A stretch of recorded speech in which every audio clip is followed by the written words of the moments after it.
Daniel van der Merwe. That's an excellent delivery by. Yeah, pass to Van Der. Goes on the shorter side. Van Der tries to lift that. And John takes it beautifully at that far leg. There you go. Oh, Albert Rotkin.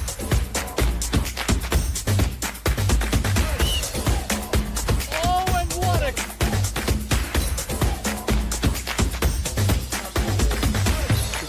Oi! This time, he's taken. Oh, and this time he... How he goes about it. Daniel Beche and Kim runs down.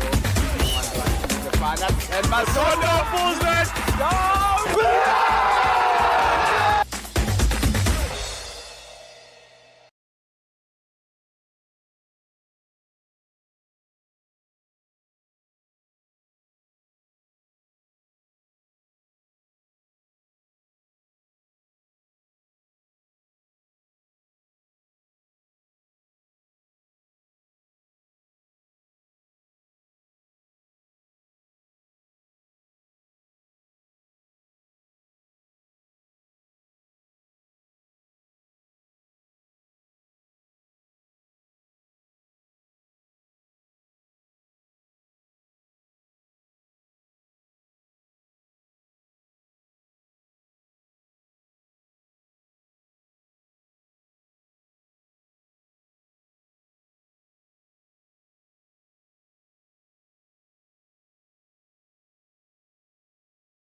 Daniel Daniel. van der Merwe. That's an excellent delivery by. Yeah, pass to Van Der. Goes on the shorter side. Van Der tries to lift that. And John takes it beautifully at that far leg. There you go. Oh, Albert Rotkin.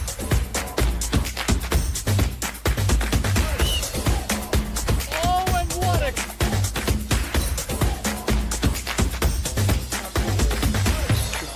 Oi! This time, he's taken.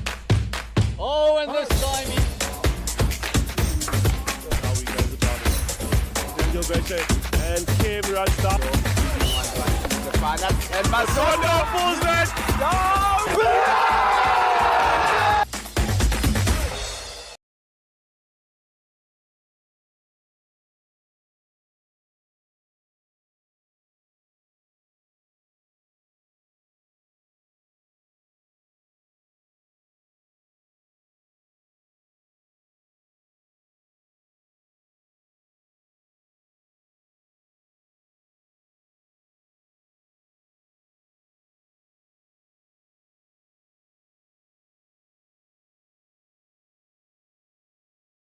Good afternoon and welcome to eastern part of Gauteng. It's Willowmoore Park here in Benoni. It's the semi-final of the CSA knockout.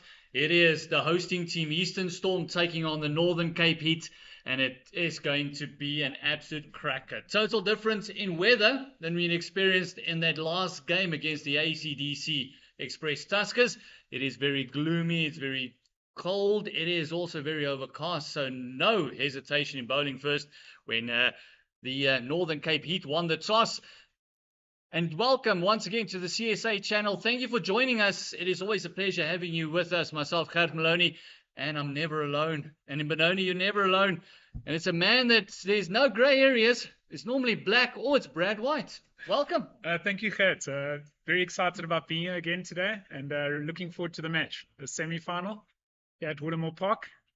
So interesting fact about Willowmoore Park was this field was built in 1928 by some English coal miners, and the reason what it's called Willowmoore Park was because of all the willow trees at the back there, and there's also a moor that runs through the back as well. So it's a little bit of research I did, and I thought it'd be quite interesting for the viewers to hear that. You see, that's not because you come from 1928. It's just luckily internet goes a long way. But yeah, it's always fascinating coming to this older stadiums. There's always a lot of history here. This is no different. It is going to be an absolute crack. It is the semi-finals. The first is the Eastern Storm taking on the Northern Cape Heat. And like I said earlier, the Northern Cape Heat won the toss. They have elected to bowl. Would you have done the same? Most definitely. With all the rain that we had last night, I agree with you. The conditions, there will definitely be something in the wicket here today, Gert. So it's going to be quite interesting to see how the wicket plays.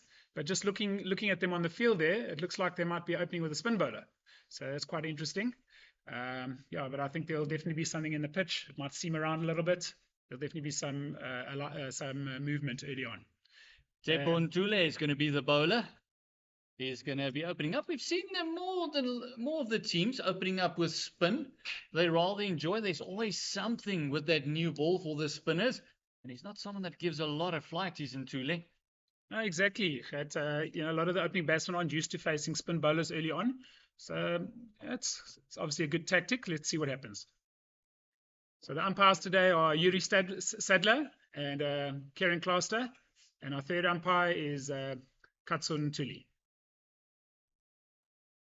Right, I'm off here going into Brits and immediately off the mark, and it would have been a very tight call. One of those where you just want to feel bats on ball, just get the semi-final nerves out of the way, playing for a place in a final. And Brits, who's one of the leading run scorers in this competition. That's right. He scored over 300 runs in this competition. And a nice start there by Ntuli. He was on the mark there, and he just pushed it through to mid-wicket for a single. Yeah, they're almost 29-year-old. Birthday is on the 15th of November. Ntuli has been around. He's been part of that emerging SA team. He also played for the Free State, played for the Eagles back in the day as well. A bit of night cricket as well. Oh, that's correct. He's a man who's got quite a bit of experience. So it's not the first time we would have bowled in a situation like this. Immediately reverse sweep comes out. Seko Kune, who is one of those very innovative players, tries the very first delivery he faces. He goes for the reverse sweep. Yeah, unbelievable how the game has changed. It's a lot of these youngsters today, that when you coach them, that's one of the first shots they know how to play, is the reverse sweep. Oh, this time a bit more conventional. A drop and go, just field bats on ball, also get himself off the mark. And it's both batters off the mark with a single. Yeah, okay, so I like the way they've started off the batters, Brits and who's the other one here? We've got Sekukani and yeah, just being a bit cautious early on.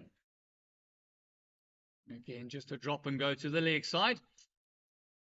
It's a very set field, and with the overhead conditions, I'm also a little bit surprised that they started off with a spin bowler, maybe trying to do something that the Eastern Storm would not have expected, especially Exactly. asking to bowl first. No, exactly, Gert. And like you say, I'm also surprised. I think, with the overhead conditions as well, the ball definitely should swing a bit. So there's something else to look at. And also, it should also seam a bit as well. But Ntuli is doing a great job. First over up. Only 3 runs coming in 4 deliveries thus far. Yeah, so he's proving us wrong here. So obviously not a bad tactic here by the Northern Cape Heat. Oh, that one just had a little bit more flight, and as he done that, there's a little bit of turn from this northern end as well. That's the end of the first over. It's only 3 runs conceded in that, and it's the guys from the Northern Cape Heat with a very settled start. That's correct, yeah. And yeah, it's going to be interesting now. And then we have Bashir Walters coming on to bowl. This man's been around a long time, has a lot of experience. He used to play for the Warriors. I think he then also went to the Cape Cobras. And he's played a lot of Division 1. He's got a lot of experience, must have played over 100 first-class games. So it's going to be very interesting to see how he bowls here in his first over. Normally, he will swing it away to the right-hander. So let's see how much swing that he gets off this first over. Yeah, Bashir's been around for quite a while. He's one of the most experienced players in this competition. 38 years of age. Sure. He's been around for a while. Like you said, he was at the EP as well, and then also the Warriors. He did a stint there. Now here he's also been bowling really well. I was speaking to Dion Carolus before the game, and he said he's been bowling exceptionally well this season. He's into Brits. Oh, dropping it short, and Brits has no second invitation needed. 1 bounce, 4 runs, the first boundary for the day. That was quite surprising from Bashir to see that he would go short early on there. Knowing that we had a lot of rain last night, I think it's better to pitch it up. The wicket will be a little bit slower. So it sat up nicely, and Brits played a fantastic shot there in front of square for 4 runs. I think Bashir is just one of those gentlemen that just needs a loosener here and there. Yes, With the wall that's surrounding Willowmoore Park, the umpires just normally have a look at the ball, make sure there's no damage done to the seam or to the ball itself. Yeah, that's correct, Gert. Dropping it short again, and this time in front of square through mid-wicket. It's a couple of bounces, and all along the carpet, it's another boundary, doubling up on the 4s. Yeah, no, I think Bashir needs to get his delivery a lot fuller and get it right up there, get it up to the batter now. So, like I say, I think there definitely will be a little bit of seam movement. So he needs to get his line and length right and pitch it up. We just saw on the replay there that it was round about the 5th stump. There was that little bit of way movement to the right-hander, as you alluded to, and he just went through the shot, and what a shot was, and just shows you the man in touch, Chris Brits. Yes. Pitch it up and see if you can get some movement in the air as well. That's better. There's a much better length. The line was a similar one to the one that got dispatched to the boundary, but the length was much better. It's what you're asking for, is just going that little bit fuller. Now, Bashir Walters has this is his 90th T20 match. His best bowling figures is pretty decent. It's 4 for 18 in this format. Picking up a 4-for is pretty unique. Again, dropping it short. This time it could be an opportunity, but Chris Brits says, no. That man at the boundary has no chance, and it's a maximum. Yes. Like you say, Gert, I don't want to carry on about saying bowling short, but he needs to get it fuller. Give himself a chance, get a bit of swing, and try and hit that seams. Yeah, and also, do you remember who you're bowling at? He's a leading run scorer for the tournament thus far. He's not going to miss out on anything slightly short. He's a very happy hooker, is Chris Brits. Exactly, Gert, and he's a guy who's come from the northwest region.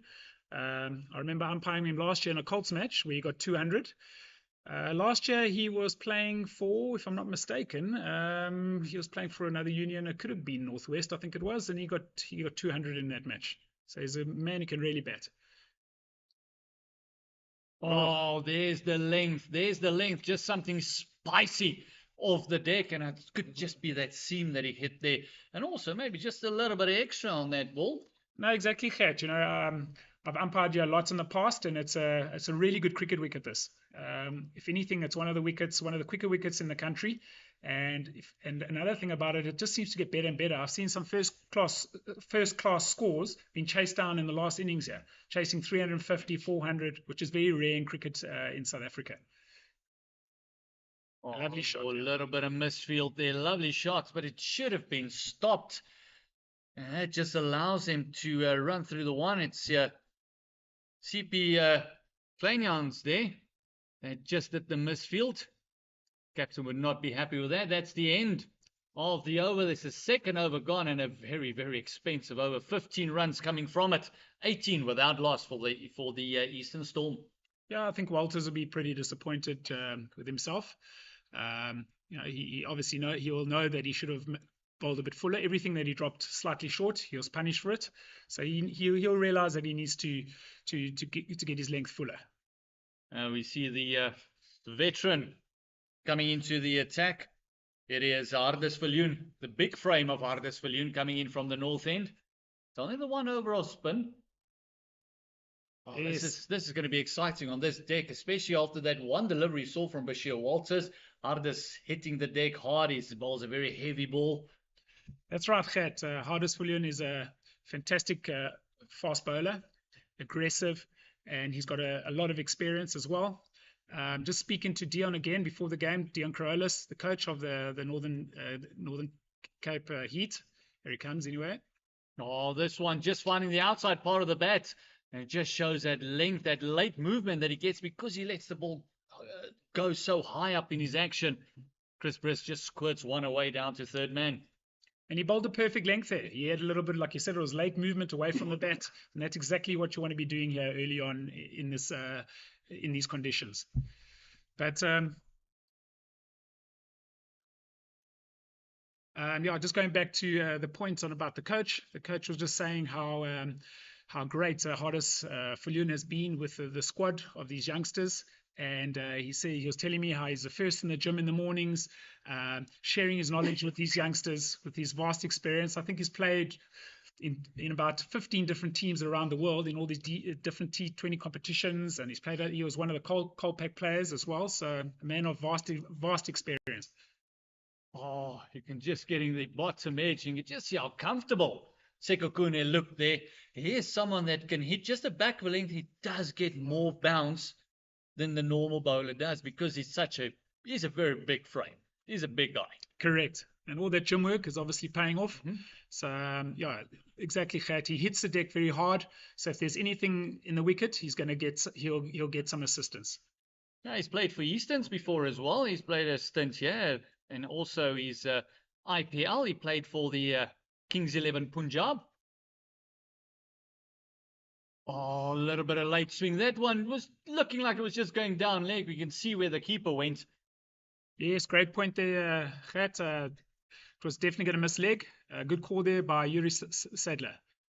Yeah, it's one of the things that's always nice to have umpires up here with us is we could test our calls as well because normally as players we always disagree. Exactly, and also with his way swing there, like you say, Gert, it would have benefit the doubt, must always go to the batter, and for me that was definitely going to miss leg. You can just see Yuri Sadler just explain to him that there was a lot of movement there. It would have missed leg. Hardus into Brits. Oh, squaring him up. There's that late movement. Just see the experience just after that previous Bashir Walters over, just calming everything down and saying, hold on, we just need to get into our stride again. No need to get panicky. It was one big over. A good over here swings it back into our favor. Run rate only around about 7.5 at the moment. And I like his field setting. He's got a first slip. He's attacking. So he's not too defensive. And in these conditions, I think it's an excellent idea what he's doing here. Well done to the point fielder there that came in very, very quickly off the mark. He's got third man and fine leg back. So it shows he's just going to hit that hard length just round about that 5 to 7 meter area, making it very difficult for the batters. And this will be the danger man if you're the Eastern Storm. Make sure that he doesn't pick up too many wickets or get away with too many overs. Yeah, exactly. It's important to watch the singles. Don't just give them unnecessary runs. Keep watching those singles while you're a fielder. Oh, you can see Britt's going for the big one. There's that extra bounce that we were talking about. He just gets a little bit extra, and it brings his first over to a close. And what a fantastic over it was. Only the one coming from it and the leg by. It is 20 without loss after 3 overs.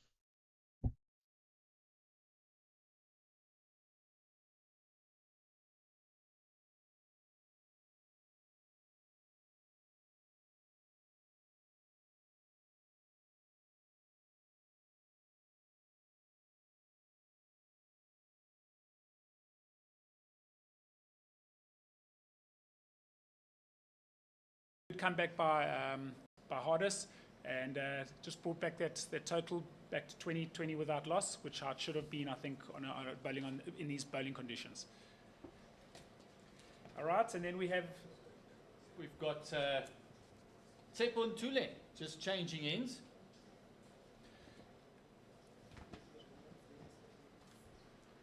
Just getting the angles correct, making sure that Hardis is a bit finer. He's coming around the wicket to the left-hander. Sekokune loves playing against spin. Oh, immediately again had a reverse sweep go with the first delivery he faced, and now he's got the conventional sweep out, and he went for the big one again, missing it, and just trotting through for a bye. Yeah, and Tule's really bowling well, so good start again for his second over. Yeah, it's just one of those that just always looks like something's going to happen in his over. Yeah, exactly. Tepon Tule, 28-year-old, like I said, nearly 29. He's been around for quite a while. And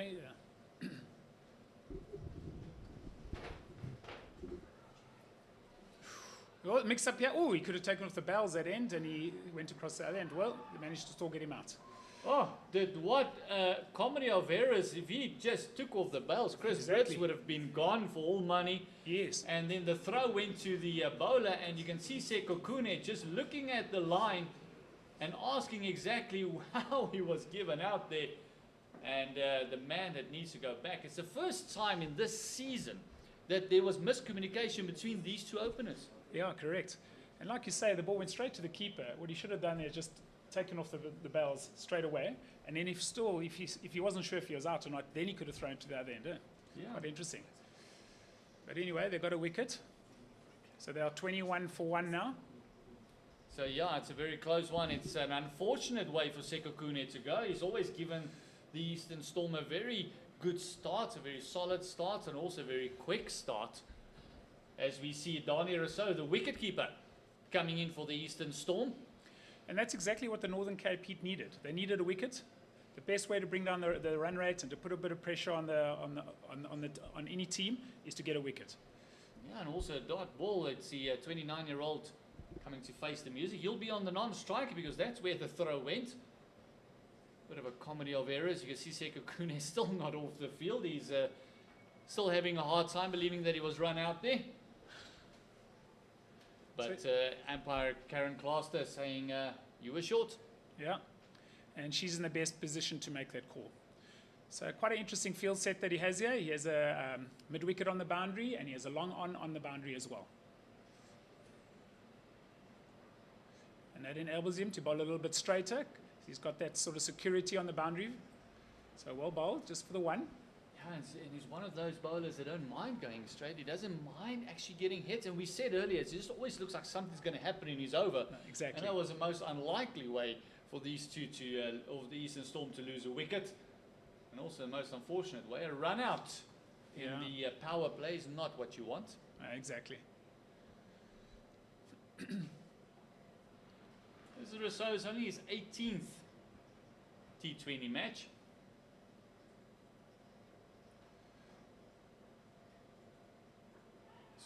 Got a very healthy strike rate of 119, average of 25. We will have to improve that, but he does have a high score of 93 to his name.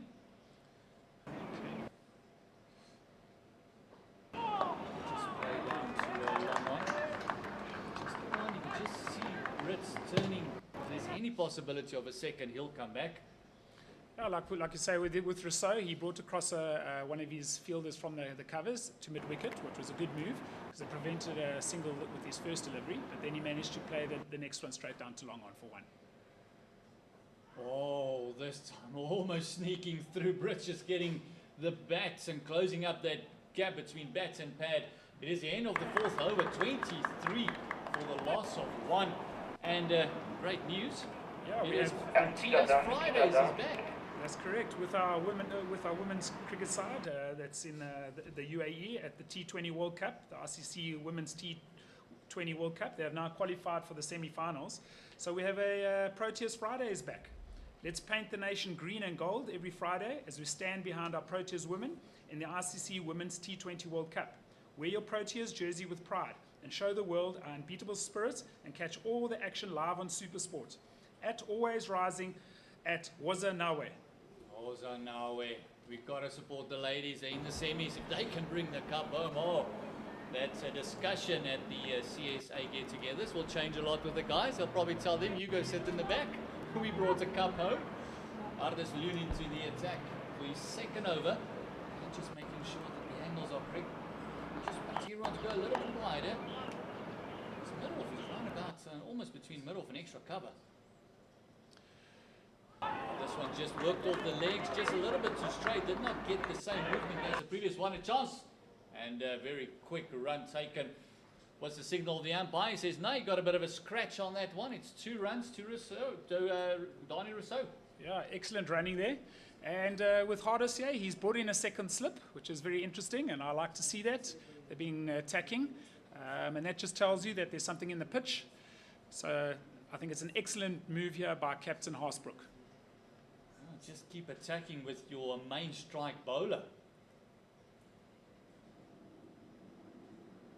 Oh, this one is aimed at the covers and getting the outside part of the bats, those educated edges.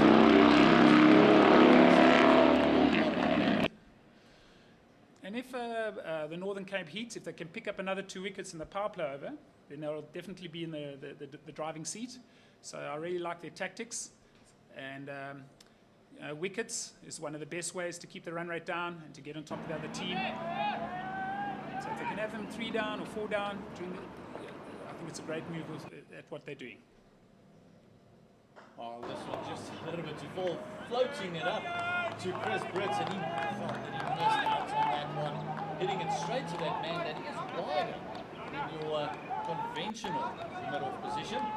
That's correct, and it's a good fielding position that he's got there because when the bowler bowls, he's there to stop the one that goes straight. So if you're at home and you're watching, it's always better to have your mid-off a bit wider because the bowler is able to field the ball if he's own bowling.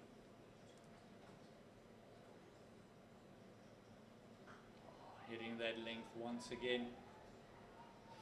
Just one of those fantastic bowlers and all the experience in the world. We mentioned all the teams he's played for. He played for the Pretoria Capitals as well in the SA20. And then also don't forget that he played for South Africa as well and for South Africa as well. Did Ardis Viljoen. Also had a stint in Derbyshire and also Kent. That's in right, the county league. Yeah, he played 1 test, and like you say, he played for Derbyshire as a cold pack player. Also previously played with the Titans. He's into Chris Brits. Just that little bit of extra bounce making it very uncomfortable. An excellent running once again by Brits and Rousseau. I actually stood in his debut here in Benoni. I was doing a bit of research and I was quite surprised that myself and Zen Damani, who's actually the match referee here today, we both stood in that game. So it's quite an interesting fact as well. That's many years ago. Trip down memory lane for so the... I'm giving away my age as well. Yeah, sounds like an accident at the back here. Someone didn't see that mole coming up underneath him. Very important for this running to keep going. Well done to Donnie Brits and Chris Rousseau. I just swapped up the names, didn't I? To Donnie Rousseau and Chris Brits with that running because it's very important not to let Ardis settle because now he's bowled 2 overs already for only 5 runs. The run rate has gone down to 5.6 in the power play One more over left, 28 for only the loss of the one wicket. So wicket column, not too bad, but that 28 in your power play is not what you're asking for. No, exactly, and they've come back well here, the Northern Cape Heat. So, Just I that think one over from Bashir Walters that went for 15. no, exactly, Gerrit. And I don't think the conditions are that easy to bat in. So, I mean, actually, as far as I'm concerned, I think the Eastern's batters are doing very well, and it's not a bad score. They're adapting well to the conditions that are out there. I think a lot of other teams might have gone in and played maybe too many shots early on and then lost 3 or 4 wickets, and then your game is almost over. So I like the way they've played it. They've been a bit cautious. Thankfully, Bashir Walters bowled a few short at them, and that really helped their cause. But in the long run, I think they've done well. Get through these power plays. They've got a lot of wickets in hand. It's a bit of an old-fashioned way of looking at things, but having wickets in hand always does help. You can always get your 15, 12 runs and over later on in the game. You can always catch up. In conditions like these, Eastern Storm had the ACDC Tuskers. Only scored 144 and still managed to lose that by 1 run, did the Eastern Storm. It was a very exciting finish that we had to that game. As we see Zakele Kwabe coming into the attack. And he's also going to have a slip in place. I love this by Haasbroek. He's just very attacking. He wants that extra wicket, making sure the pressure is on the batting team. No, exactly, Gerrit. For me, sometimes the captains are a bit too defensive in the modern game. So it's nice to see that they're attacking.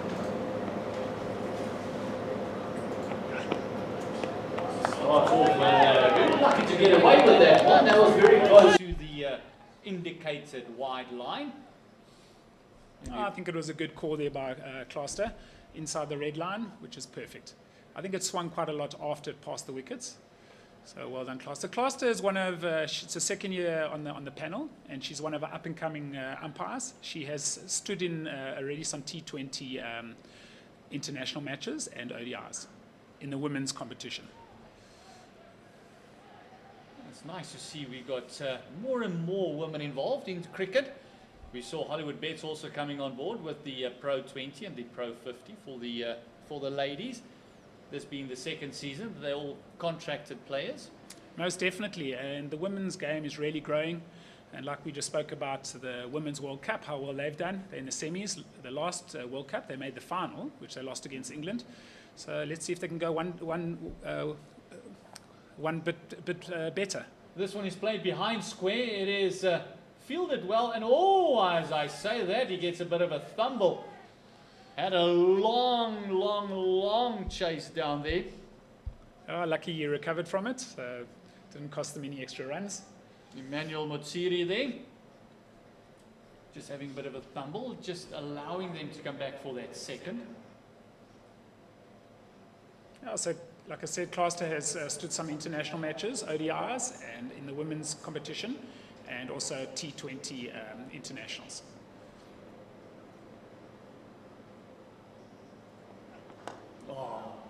Lovely shot on the up, just can't find the gap.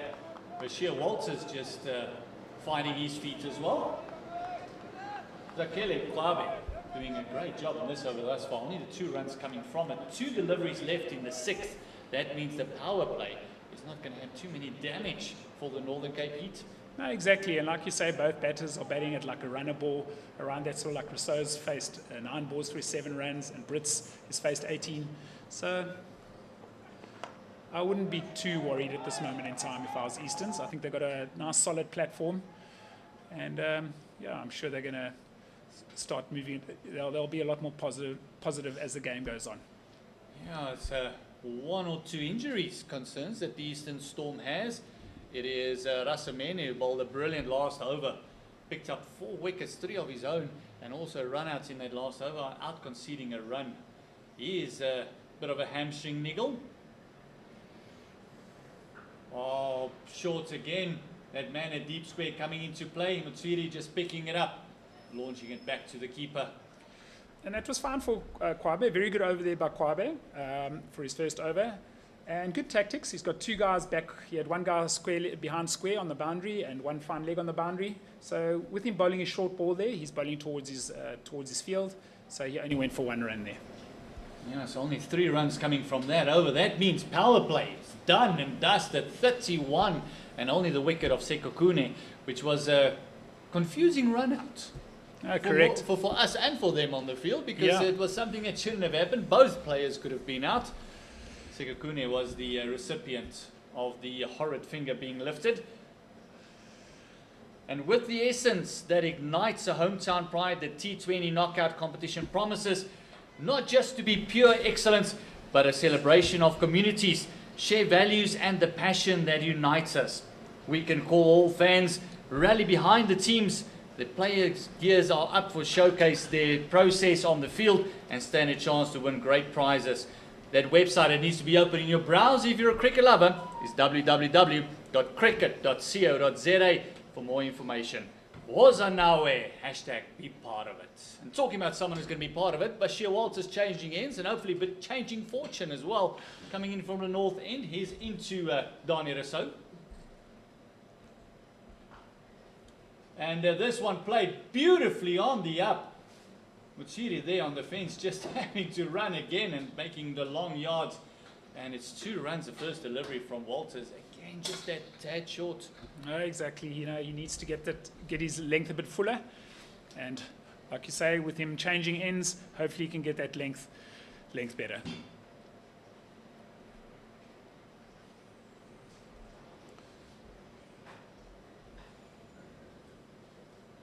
That's a much better length. He does have protection on the leg side, so only the single. They wouldn't mind this. Having the singles coming in. It wouldn't bother them too much because it just shows that the pressure is telling. You saw that drop and go for the 1. And as you alluded to, that's exactly what the batters need to do. Don't get panicky. Don't worry too much. Just make sure that you keep the scoreboard ticking. Yeah, it becomes very difficult for the batter as soon as you pitch it up. The wicket is a little bit slow from all the rain, so he needs to get it fuller. And there we go, well bowled, Mr. Walters. That's the way to do it. That's, his last 2 deliveries have been much better. And also got it there who's had big hands down towards the ball. Yeah, these are Walters. No, exactly, Gert. That's a very good example of what I was saying earlier. That's why your mid-off should be wider, because the bowler can feel the ball off his own bowling. But what needs to happen is that your mid-on can come a lot straighter for that on drive.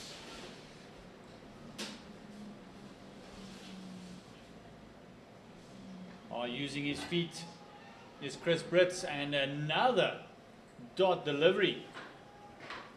It's 2 in a row. Bashir Walters making a bit of a surge, a bit of a comeback after his first over went for 15.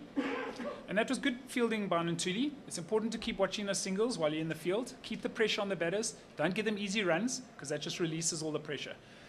So when you're in the inner circle, especially with your first sort of 15 overs, you don't want to just be getting the batter easy singles, because that takes off the pressure with regard to him. Cricket's all about pressure. Building pressure is very important. Wider on the crease. This one is up in the air. Is it going to be a catch? No, it's not. It's a maximum. That's gone all the way. Got up underneath it and just helped it on its way. It's another maximum for the Eastern Storm. And once again, he drops it a bit too short. And he's being punished every time he drops the ball short. Yeah, every time. It's his second maximum that he has conceded, and only the second maximum of the match as well. You can just see him walking back. Shoulders hanging a bit. He knows it's not what the captain would have wanted. He does have 2 men on the fence there, especially for that shot. Fine leg and also deep square.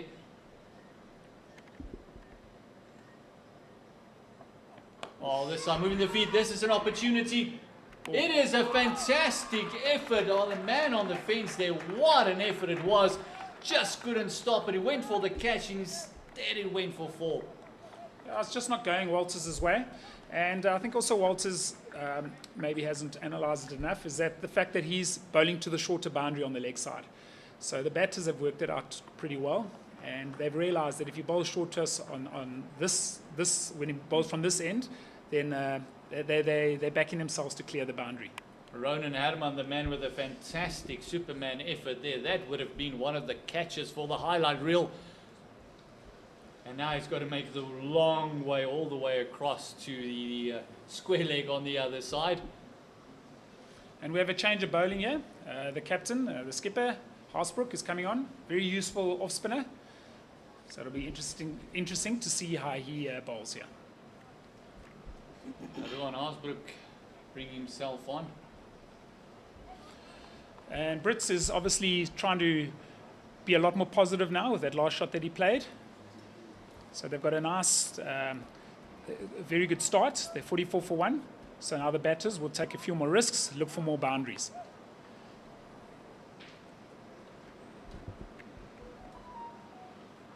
This one just wide, and it's going to beat the man that's at sweeper fence. It is 4 runs, not a great start by the captain, just dropping it short and wide. And Brits, and I beg your pardon, Donnie Rousseau needs no second invitation. Yeah, a bit too much width there, so he played it really well, waited for the ball, and just hit it nicely behind backward point. This one just worked onto the leg side. The intent is to come back for the second. Rousseau comes back, and throw is gone to the non-striker, and Chris Brits had to put in the dive. And once again, excellent running here by Brits and Rousseau. Really good running between the wickets. Yeah, Ruan Haasbroek had a stint there with the Northwest Dragons. Also went to the Northwest University. So part of the South African Colts 11. Oh, this one is wide. It's popped up in the air. Not going to get there. It's just the single. It looks like it is the fielder down there just picked it up very, very late. It is gloomy outside, so it does look like he picked it up very, very late. Yeah, Rousseau was pretty lucky there. He didn't quite time it, and he's fortunate that he just got one there. Because I think if he had timed it, he most probably would have been caught on the boundary.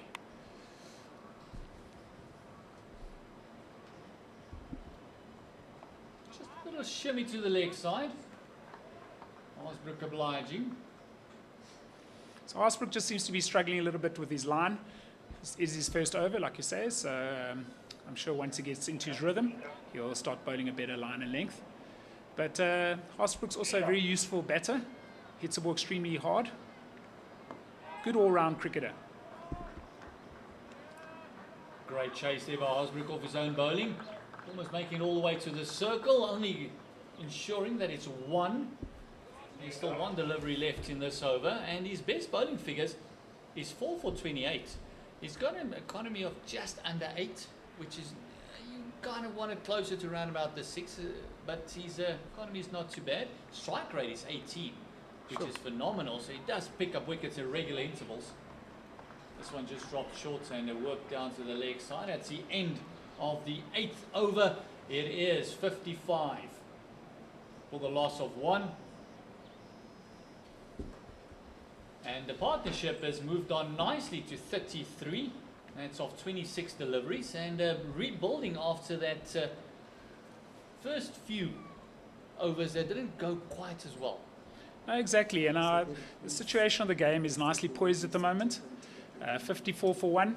So it's quite interesting. I think there's no one that's taking the game away from either way. It's sort of anyone's game at the moment. So interesting game between the two teams, and just seeing the results earlier in the competition, they played against each other, and I think if I'm not mistaken, Eastern's won by 1 run in Kimberley, so it's definitely going to be a tight game here today. So we see Kwabe just changing ends, coming from the south to the north. Yeah, I think a lot of these coaches have literally gotten older by the game. Because we had a super over, we had a couple of close calls. The Tuskers were involved in a super over. They were nearly involved in another super over here at Willowmoore Park, winning by only the solitary run in the last encounter here.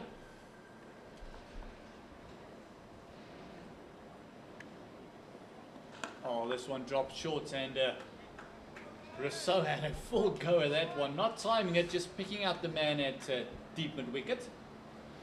So Kwabe started off well again. His length, his line, he's looking to bowl a lot straighter and trying to not give the batters any width. Jesse Haasbroek walking up to his bowler there, giving him a bit of a 5, saying, well done. Exactly what we want. Nice full and straight. You miss, I hit. Wicket to wicket.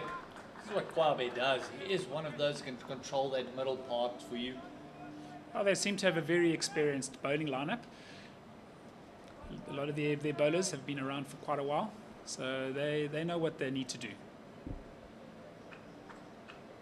It's always nice having a man of experience like Hardus Viljoen next to you, just having a bit of a chat, saying continuing the good work. Oh, this one again, just picking out the fielders. They just can't penetrate the field at the moment when Kwabe is bowling. Yeah, excellent bowling there, just back over length, hitting off stump, just not giving him any width. Well bowled Kwabe. See all the encouragement the fielders. Everyone just having the long sleeves out. It's a bit chilly. Nice cool breeze. Walking down the track is Rousseau. Just wanted to make sure that he keeps the scoreboard ticking. And it's another fantastic over thus far. Very important for the Northern Cape hit that Kwabe closes out the over well. And very important for the Eastern Storm to make sure that they can just eliminate those dots that's just coming in. Exactly, yeah. And this is the ground where Dennis Compton got a 300. He was playing for the MCC in 1948, a little bit more history here. And yeah, he got a 300 in 3 hours. And I think it's still a record to this day. It was against, I think it was in those days, it was called Northern Eastern Transvaal, I think he played against. He was playing for MCC in 1948, and he got a 300 within 3 hours. And I think it's still a record to this day. If your captain throws you the ball in that situation, what would you have said? Yeah, exactly. Groin's a bit tight, can't really bowl now. And I think Dennis Compton is a bit ahead of his time. He should be playing in these T20 competitions. Thank goodness he's not. No one else would want to bowl at him. That's the end of the over, end of the 9th. And it is 59 for the loss of 1. And we have another interesting, during this competition, we have a 1 million one-hand catch competition. Stand a chance to win 1 million at the end of the T20 Challenge tournament. Simply catch the ball with one-handed or for 6 during a televised T20 Challenge cricket match. The catch must be captured and clearly visible on stadium video or TV camera, as it will be audited. Visit www.cricket.co.za for more information. At Wazanawe at Be Part of It. So we see another bowling change. They've noticed that the lack of pace makes it very hard for the batters. CSA Kleinans coming in. Oh, immediately getting the oohs and the ahs. Yeah, and like you say, Gert, for me, the wicket's going to quicken up. So I think it is the conditions. It's a good toss to win, and I think both teams would have looked to have fielded first. So I think the batting side are doing really well, considering the conditions. Oh, this one dropped down to the leg side. He does have protection down the deep square on the fence. Just not able to get the needed boundary. 3 spinners in their team. So, and they're doing a fantastic job. It seems to be working for them. Oh, this one dropped short again and again, picking out the same man. It's almost deja vu between Rousseau and Brits. And Kleinans is also a big hitter, isn't he, Gert? He's one of the guys who can, another all-rounder. Yeah, he's got a strike rate of 126, so he loves to lace the ball. This one is hit very, very hard. And they will look to double up. 2 runs, throw coming in, a fantastic throw from the deep. An excellent running once again between Rousseau and Brits. But I like the way Rousseau played that shot, back foot cover drive, which was really good. I think what he did well was he waited for the ball. And on this sort of wicket, like you say, with all the dampness around, you just got to wait a little fraction longer.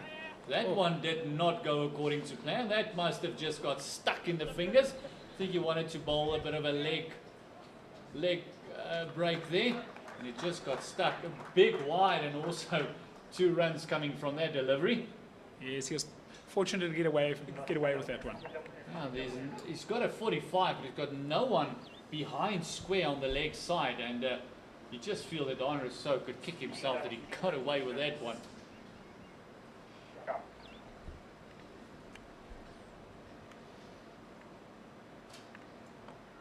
Finding the bottom part of the bat, just mixing it up.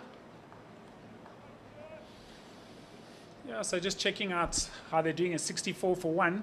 So, you know, if I'm a coach or a captain, what would I be looking at? I think around now you should be looking around maybe 160. Oh, this one playing down to deep mid wicket. And apart from that that wide gone wrong, it's been a pretty decent over, just the singles and the 2, but 11 coming from it with that wide delivery. And to emphasize your points, I also think in this conditions right about the 160, especially with the pitch looking like it's a little bit too paced as well. It's not really coming onto the bat. We haven't seen any shots going down the ground successfully. We saw that in the previous match as well. And also, if you look at the pitch just on your screen, you can just mention there's a little bit of a two-tone as well. There's 1 or 2 grass patches, and there's a little strip of grass coming down as well. Yeah, that seems a little bit too paced, doesn't it, Gert? And like you say, you know, if these guys have got a lot of wickets in hand, so they just keep on building, and you never know, it can get 160 to 180, and 180, that will be an excellent score. So he just cuts it again in front of square to cover on the boundary for a single. So Rousseau is also just taking his time, getting himself in. They can always launch later.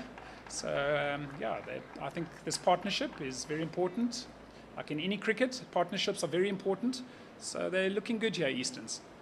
Yeah, not just the batting partnerships, your bowling partnerships is so important as well. For Northern Cape Heat, Kwabe is doing a fantastic job. He just needs support from the other end. You definitely must have been a bowler, Gert. When you're talking about bowlers, you've got a great point there. It works both ways. The bowlers need to work in pairs, and so do the batters. Just see Haasbroek making a change to the field, dropping himself down to the long on fence, bringing in the third man. Okay, and he delivers another one, a little bit of width, but he's got protection on the boundary, so it's just another 1 run. And I like his field setting. Oh, miscommunication. Oh. And it's run through here, and it's going to be, looks like it's going to go for another overthrows, 4 overthrows. So that should be 5 runs, I think, 5 runs in total. They had crossed before he threw the ball. So now they get 5 runs, and they will stay on the ends that if they had crossed before he threw the ball. So they have to swap over. Sorry, it is 6 runs, because they had run 2 runs, and then they threw the ball. Maybe there'll be a replay, and we can just have a look. A replay. Yeah, it's one of those very interesting facts that maybe you can elaborate a bit on being an umpire and how exactly that works. I will do that as soon as after the ball is delivered, and he is bowled it towards the leg side and has gone to square behind for a single. So when is it 5 and when is it 6? Okay, so as soon as the batters have crossed, it all depends on when the fielder throws the ball. So let's say they're running between, but they hadn't crossed yet, and then he throws the ball at the wickets, and it goes for 4 runs. Then it will only be 4 runs, and the batsman will return to the original ends. If they had crossed when he throws the ball, then it will be 4 runs plus the 1. So they'll get 5 in total. And in this instance, which I didn't quite pick up, but it looked like they'd run 2, and when the fielder threw the ball, they had already crossed for the second run, and then it went for another 4 runs, so therefore they got 6 in total. So yeah, it's always confusing on where, because you know club cricket, everyone complains about when it's this and that. So it's always interesting to find out the perspective and exactly what the rule says, because that's, at the end of the day, the only thing the umpires have is the law. Correct. And it's one thing that the umpires need to know, and they need to know their playing conditions. We can make mistakes with decision making, but when it comes to law and playing conditions, we need to know our stuff. And it's a fantastic shot. He's hit that straight over, long off, and it's gone for all the way for 6. Well played there by Brits, and he's really played nicely, and that is 50. 50 off 33 balls. Well done by Brits, and he's really got himself in now, and they're starting to look dangerous. So the 160, 180 is looking good now, Gert. Especially with one of these two going all the way. And what a lovely shot that was. Didn't try and overhit it, just got the elevation. Got it over that extra cover for a lovely 6er. And he's just continued that form. You know, we were saying he's a leading run scorer, over 300 runs, and he just continued from where he left off in the last game. Well bowled there by Kwebe, he came back nicely, and that is over up.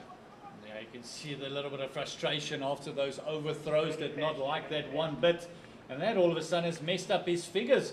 He's now gone for 23 in his 3 overs, as we see a little bit of the crowd coming in here in Benoni. You can see a hoodie and a bit of a, hopefully a coffee flask. Yeah, an 85 for 1 now. So nicely poised, like I said earlier. And I think the Eastern's batting side will be very happy with the situation at the moment. It is a fantastic setup for a great game. It is 11 overs gone. 9 wickets still in hand. It just shows you how important it is to keep wickets in hand, because they can have a really big launch at the back end of this innings. Exactly, Gert. And both these batsmen are in now, and I like the way they're playing. They've been very clever and shrewd about what they're doing. You know, Brits is taking the leading role, where Dani Rousseau, he's just, you know, pushing around for 1s and 2s. They don't both have to go big, so maybe they've discussed it. But anyway, we have a change of bowling here. Ntuli comes into bowl. Oh, missed stumping chance. Yeah, so there was a missed chance there. Very unlucky there for Ntuli. And as I say that, commentators curse once again. It looked like Rousseau was going for the big shot. I think they feel that they might take a risk now and again. They still do have 9 wickets in the bank, does the Eastern Storm. Exactly, and that's a big miss. I think they needed that wicket. So very fortunate there for Rousseau. But well played there, just pushes it to mid-wicket. Looks like just going to only be 1 run. Gets it in, nice off. Maybe nearly more overthrows there. Luckily, good backing up. This time there's enough backup there. Even the man of the fence came steaming off. Oh, they're very good like that, the modern players. They will come running off from the boundary to back up as well. Got to be very athletic and aware of the game situation. Excellent, good bowling again, nice and straight, not giving it width, but plays a reverse sweep, just the 1 run. So you can understand what he's trying to do there with the reverse sweep. He's trying to, he knows that both fielders, there's a 45 and there's one a backward point. So he knows if he gets it past them, he'll get a boundary.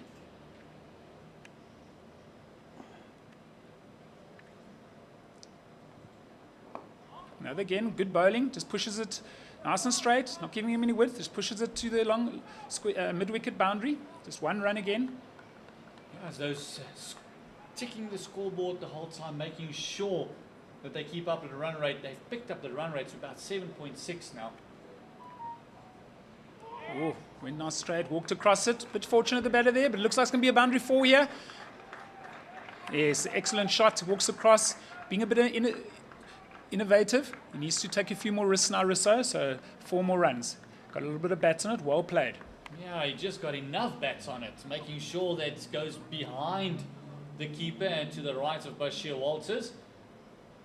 He's never been the quickest man across the park, but I don't think anyone had a chance of catching up to exactly. that one. It was very fine, yes, correct. Anyway, uses his feet nicely, hits it too long on for 1 run. So another very good over here by Ntuli. His figures are 0 for 13 after 3 overs. It's probably the pick of the bowler of today, I think. Yeah, he started off well, and except for that 1 boundary that went awry, he's done well. And Cricket South Africa and Hollywood Bets are excited to bring you the Hollywood Bets Pro Series Women Professional League, made up of the Hollywood Bets Pro 50 and the Hollywood Bets Pro 20. That started back at the 4th of October, and it's continuing on. For more information, go to www.cricket.co.za. Hashtag it's our time. Hashtag Waza Nawe. And they've brought back Hardis Falun, the experienced opening bowler. Now the big frame of Hardis Falun coming in. No change of ends for him. He's coming in from the north end once again. And he's had a good start. He's bowled 2 overs, only gone for 6 runs. So he's also one of the bowlers of the day, definitely. And he comes now, drops it slightly short, and he's pulled it in front of square, and it's gone all the way for 6. Fantastic shot here by Dani Rousseau. He's starting to come alive now while he's got his eye in here, and seems to be moving the score along nicely. It just looked like he was setting up for that back of the length going a little bit deep into his crease and just spanking it over mid-wicket, bring up that half a dozen. It's almost like he telegraphed, and also brings up the 100 for the Eastern Storm, and it's gone in 12.1 overs. And also this partnership is 79 runs, closing in on their triple figures as well. Just bowls again and gets a bit of a thick edge. Down to the guy on the boundary just for one run. And he's decided to really have a go now. Yeah, Swinging I know. hard is Dani Rousseau. And they can do that now. You know, at the end of the day, they've got a lot of wickets in hand. They're nice and set. They're going to be starting to look for boundaries. They've got their target, like you said, Gert. We're definitely looking for minimum 160. I think 160 to 180 is what you're looking. 180 would be fantastic score here. Viljoen is one of those bowlers. He would love to come back in this over, pick up a wicket for his team. And he comes. So he drags it down the leg side and he pulls it up. Beautiful shot here by Brits. He just helps it on its way for another boundary 6. Fantastic shot. Lovely pickup, lovely wrists, and a total different bowler than what we saw in that first 2 overs of him. He was hitting those hard lengths, making sure there's just a little bit on the 4th stump, 5th stump line. And now going straight, no more swing, lateral movement whatsoever for the bowlers. And that one just picked up beautifully by the leading run scorer in this competition, Chris Brits. And you can just feel the momentum in the games now shifting. The Eastern Storms are starting to get on top of them. Just looking at the body language as well now. They're starting to feel the heat, the Northern Cape heat. So, yeah, it's going to be interesting to see what happens now in the next few overs. Very important for the Northern Cape Heat. They need wickets, they need to pick up, they need to break through, need to break this partnership. It's on 86. And danger signs, because it looks like both batters are in and they want to go big. And it's all those small chances in the game, you know, that for me, that stumping was a big part of the game. That would have, you know, that would have put the Easterns back a bit, it would put pressure on them. So it's the little moments in the game that take you a long way. So it's so important in cricket, you know, whether it's batting, bowling, fielding. Fielding is as important as batting and bowling. In comes Hardis again. It's better. He bowls nice and straight, just back of the length.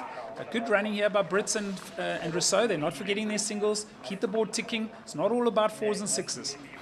But look at that scorecard at the bottom right of your screen. Isn't that a coach's dream? 6-1, 6-1.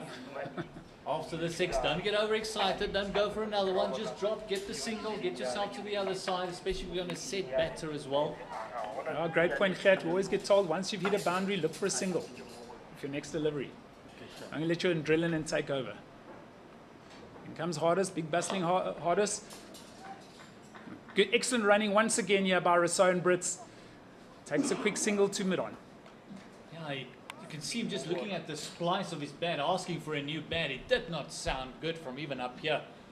Just hit the splice and he knew he didn't have any momentum behind that ball, and the Haasberg had no chance for a run out.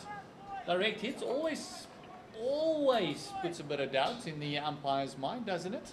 That's correct, yeah. In comes Hardis. And that's a wide down the leg side. Once again, excellent running here by Rousseau. Not missing out on any of their singles. So instead of just getting one, they get 2, one for the wide and one for the bar. Quickly changes his bats in the middle of the over, not a problem. Oh, his bat must have broken. And that just also tells you that maybe the wicket is a little bit sort of like too paced. Also not the first bat that Hardis Viljoen has broken, I feel. Sure, yeah. Does hit the bat very, very hard. So just taking a breather. New bat. Just want to feel it in the hand. It's Oh, down the what leg a- slightly. And it's gone right through the keeper for 4 bars. Four wides. That's exactly what the Eastern Storm would have hoped for this over. A mammoth over thus far. It is 5 wides in that last delivery. It is a big, big over. And still 1 delivery to go.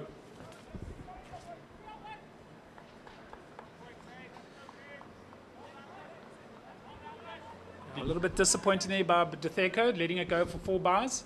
Need to try and keep the pressure on. In comes Hardis once again here. That's better, nice and straight, right at the off stump. Gave him no room, but he plays it very well there, Rousseau. And look at this running. This is excellent. Yes, another 2 runs. Great running here by Rousseau. Oh, and what a big over. 24 coming from it. A mammoth over for the Eastern Storm, and that's put them up to 116. Exactly. So, yeah, so this is where we were saying, you know, what they did early on was so important. The way they played those first 6 overs, they didn't panic. They only lost 1 wicket. And I think this is what tells with Brits there. You know, while he's in form, he's the form man. He's paced his innings to perfection. He hasn't panicked. And that is a man in form. You know, he's reading the situation of the game. And, you know, Rousseau came in. He told Rousseau, obviously, you just take your time, play yourself in. I'll be the guy who just tries to be a little bit more positive. And, yeah, it's just, it's actually fantastic to be able to see this, witness the way these two are batting. Well, still a young man is Chris Brits, only 25 years of age. Yeah, Born here in Benoni. Oh, really? That's interesting, huh? Because I know that he was playing for Northwest at one stage. He was probably studying at Potch University. Anyway, there's another change of bowler here. We have it's Haasbroek. It's back on, the captain of the side.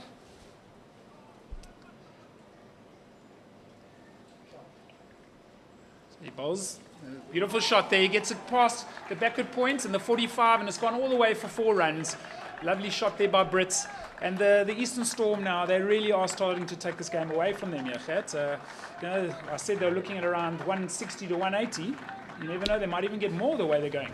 Well, the way they're going now, because that run rate is shot up to 9 already. And exactly the way he started in his first over, it's a short, wide one. Gap picked to perfection. A man on 64 is not going to miss out. That's better. Got nice and straight. He just pushes it for 1. Once again, excellent batting by Brits. After hitting a boundary, he just takes his ones. Doesn't just think of hitting boundaries every ball. And with that, the 100 partnership with that boundary, the 100 partnership has come up. So, a little bit of width. Pushes for 1. Maybe get 2 here. The way these two are running, they'll get an easy 2. Excellent. Just the fielder apologizing. A misfield where there should have been pressure on the batters. Gives him an extra run. Like you mentioned, a partnership of 100, and that's coming off of just 64 deliveries. That's better. Well bowled. Bit of aggression there by the captain. Bit of a stare down. Yeah, nothing wrong with that. You know, it always adds a bit of entertainment into the game. That's what you want. Goes for reverse sweep, and it's just bounced short of the guard 45.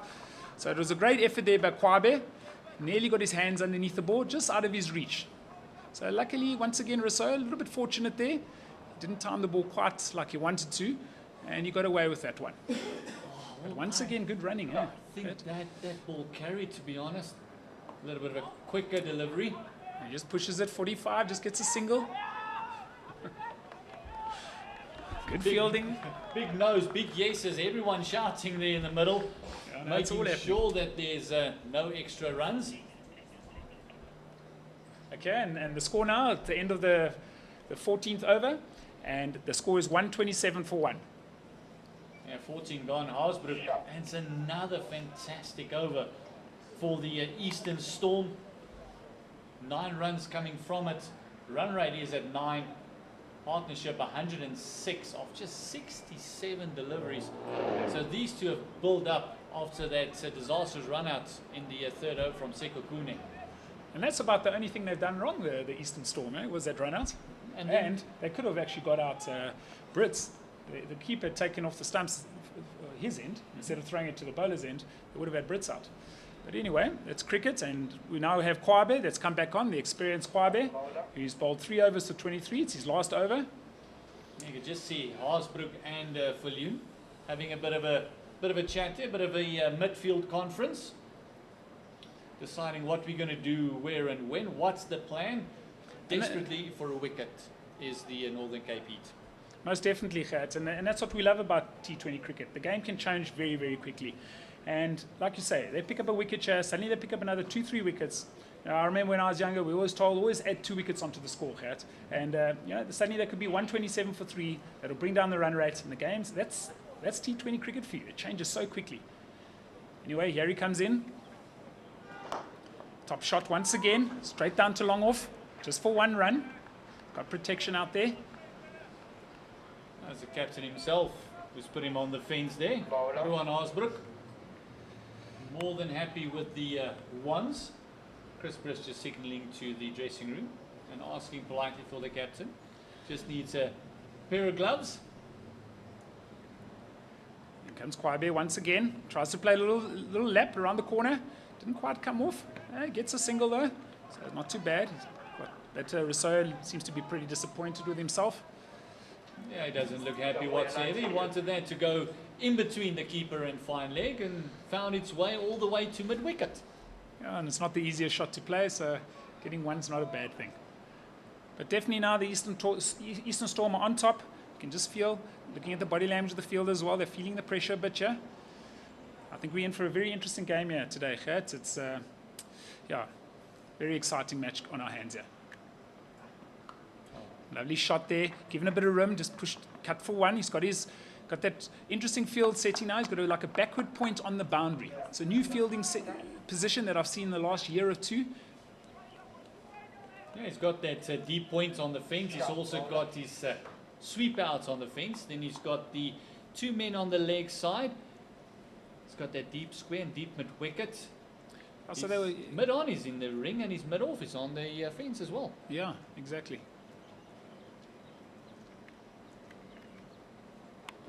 Lots of width there, goes on a cut. Just once again, he's headed to the deep backward point on the boundary just for one run. So it's an excellent fielding position. So it's quite interesting how they've changed it around. They bring up the third man now at 45, and then they drop their backward point.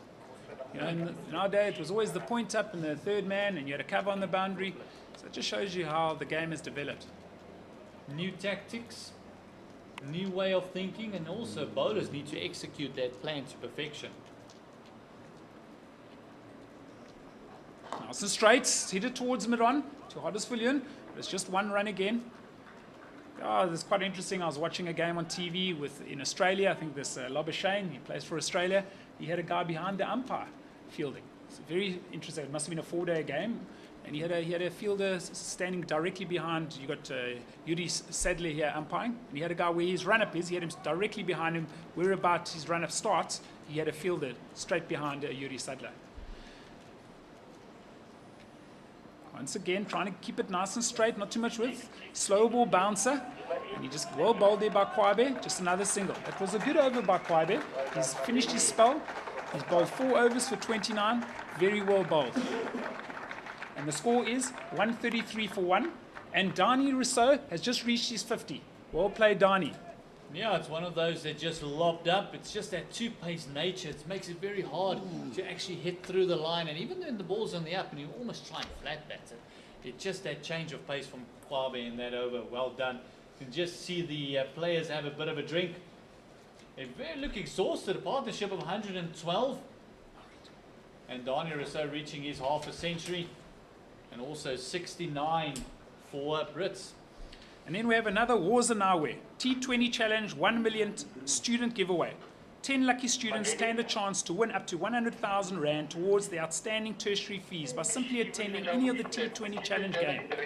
Visit www.cricket.co.za or our social media pages for more information.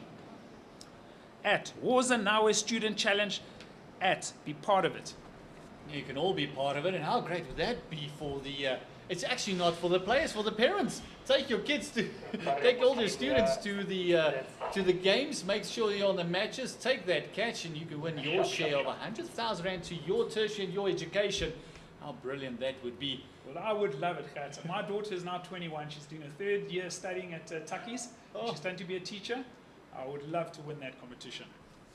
Oh, you must have an exceptional daughter. The pressures of being a teacher. No, you're right. It takes a special person to be a teacher. Yep. Special generation that we are teaching at the moment. But yeah, it's 133 for the loss of 1.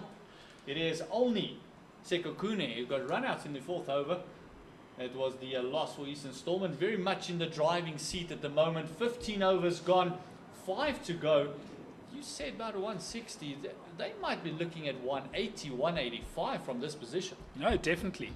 So, like you were saying, these guys' partnership has been really brilliant. So anyway, we've got Ntuli back on to come a bowl. He's one of the best bowlers today. He's bowled 3 overs for 14. He's going to bowl his last over. Also open up the bowling.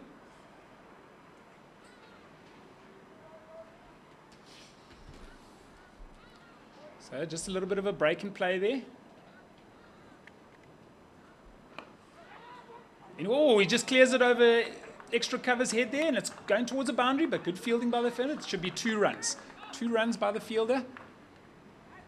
2 very lucky runs. Just managing to avoid that right hand. And like you say, it's a little bit too paced, so he didn't quite time it like he wanted, but he had enough on his bat, luckily. Well, he comes up again, nice and straight. Gets it past him again at extra cover, and this is going all the way for 4 runs. Fantastic shot here by Rousseau. So this partnership is really growing, and fantastic batting here by Rousseau and Brits.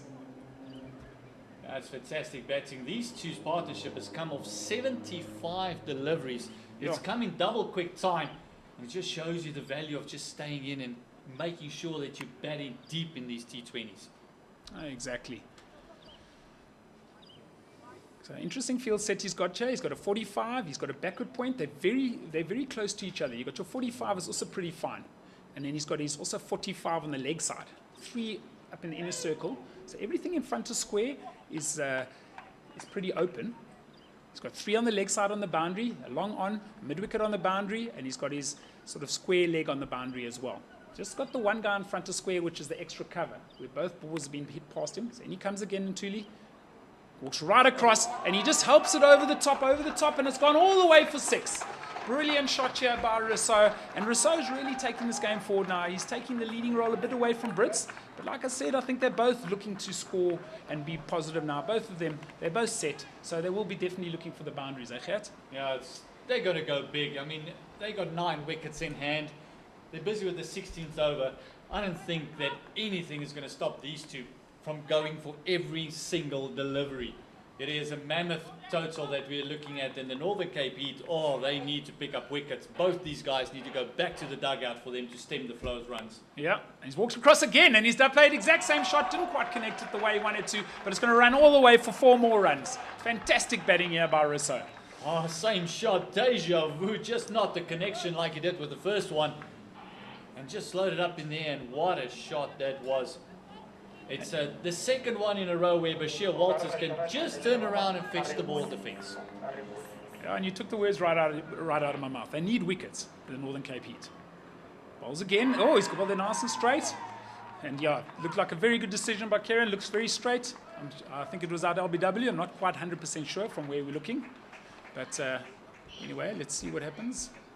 Just short of a season best for the wickets keeping. It was Sekokune and Brits actually from this Eastern Storm that had the record of 133. That was the highest partnership thus far. As we see the end of Dani Rousseau, 66 came off 44 deliveries. What a fantastic partnership, and the impetus he's put into this Eastern Storm innings with the leading run scorer Chris Brits, and the wicketkeeper can feel very happy with these efforts. No, most definitely, you know, and the incoming batsman is is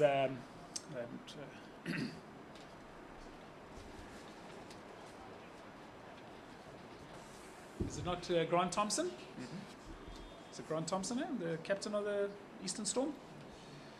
It's Devon Murray. Devon Murray, yeah, he's obviously one of their big hitters, so that's why Devon Murray's obviously come in a little bit. I think Grant Thompson was going to come in for. But because of the situation of the game now, they've decided to put in Murray, and I think it's an excellent move of what they're trying to do here. Yeah, just try and really go for it. You just see number 77 just warming up, getting those feet going. I don't think Brits fancies a fresh man at the crease now. He looks a bit tired as well. And it's important to be like that, a captain. You know, you don't want to be too stereotype. Keep your thoughts about you. Play the situation of the game. If you feel there's a guy who can hit the ball a lot harder than someone else, change your batting lineup. That's the way to do it. So in comes Harsbrook here. Harsbrook is back in. So he's bowled his 2 overs for 19 runs. He bowls wide. It's So it's gone for bars. Just wait, This it's is signal CSA. the umpire says Okay, it's buys, and bars. the tackle would kick himself for missing that one. Just completely missing the wider delivery, and it's part of the plan because he does have a sweep out in the fence, and also his long off is on the fence. His protection on the boundaries are also when they want to go straight. It's going to be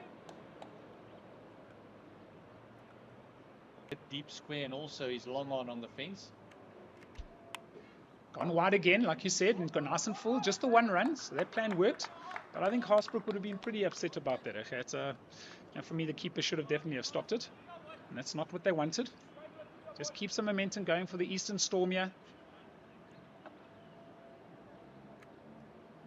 CSA T20 knockout. And he runs, gone wide once again. Good bowling, and better keeping here. Titelo. No, he just looks like he's actually falling away. Just a bit of a round arm action.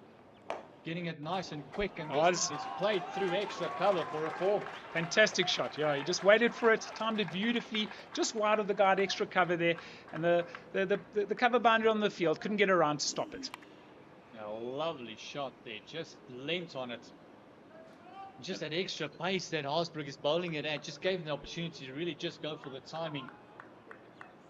And you can see why Thompson put him in before him. Beautiful cover drive that. And it goes again. You can see the power in it shot there. Just a long on, just the one run. Oh, great running by Brits. Well done. Another 2 runs. That's exactly it. Keeping them entered. They're not slacking off. Keeping the pressure on the Eastern Storm. Yeah, man, that's been there from the beginning. He's actually faced the very first delivery of the day. Still running hard. Top shot here by Murray, and it's gone. I think it's gone. Just one bounce ball. Fantastic shot here by Murray. For someone to come in, and it always takes a bit of time to get yourself in. So to come in and walk in and hit 2 4s and a 2 is really brilliant. Keep some momentum on the Northern Cape Heat. Yeah, it's 164 for the loss of 2, and it's Devin Murray, who's 10 of just the 4 deliveries, doing exactly what his captain is asking him to do. And it looks like they're going to be looking at maybe even 200 here now, Chet. Yeah, so much for the 180. That's gone out the window. And it just shows you how important it is to have a foundation, take your time, not to panic. And that's where you got to give it to Brits here. He's really played a fantastic knock. They're all just playing around him.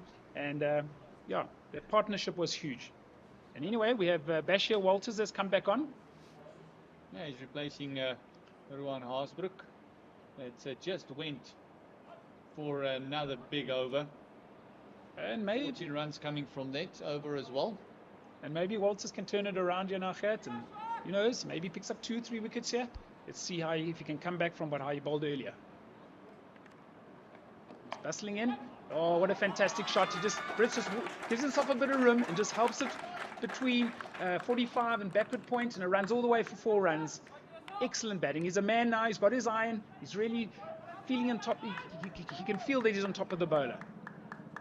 Yeah, he's right on top of the bowler, and it's one of those shots where it either comes off or it doesn't. When it doesn't, your coach is very upset, but when it does, it's, oh, what a shot that was. Kind of like the reverse sweep. But it's another 4-fer. Gives himself room again, and he goes similar place. Very clever batting here because there are 3 guys in the circle, so run all the way for 4 runs once again. So there are 3 guys here behind square. You've got a backward point, like a 45 backward point as well, and another one. So there are 3 guys in the inner circle, so that's why he's giving himself room, and he's just chipping it over their heads for 4 runs. At the moment, Chris Brits is literally just playing with the field. He's playing cat and mouse.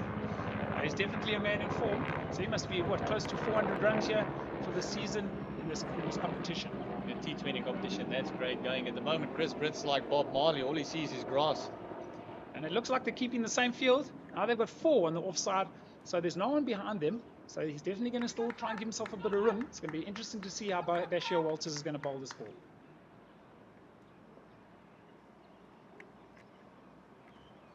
Hustling in here. Gave himself some room again, and he's gone straight over extra cover for 6. That is a fantastic shot. One of the most difficult shots in cricket to play, and he has timed it beautifully. And he's not just played it, he's got himself into position to play it. It was a slower delivery from Bashir Walters, rolling the wrist, trying to bowl the leg cutter, and he played it on the move, and just the placement was sublime. And I think Haasbroek might be missing a trick here. You know, it looks like it's his strength. He likes to hit the ball over the offside. So he should maybe look to drop one of these guys in, bring in a fielder maybe at 45 or something like that. Here he comes in again. Walk himself room once again. That time he bowled it into his legs. Better ball. But excellent running once again. And Murray has just continued that momentum with excellent running by their team. Oh, and you can see Bashir Walters just strutting back, looking breathed at the moment, going for 16 in 4 deliveries.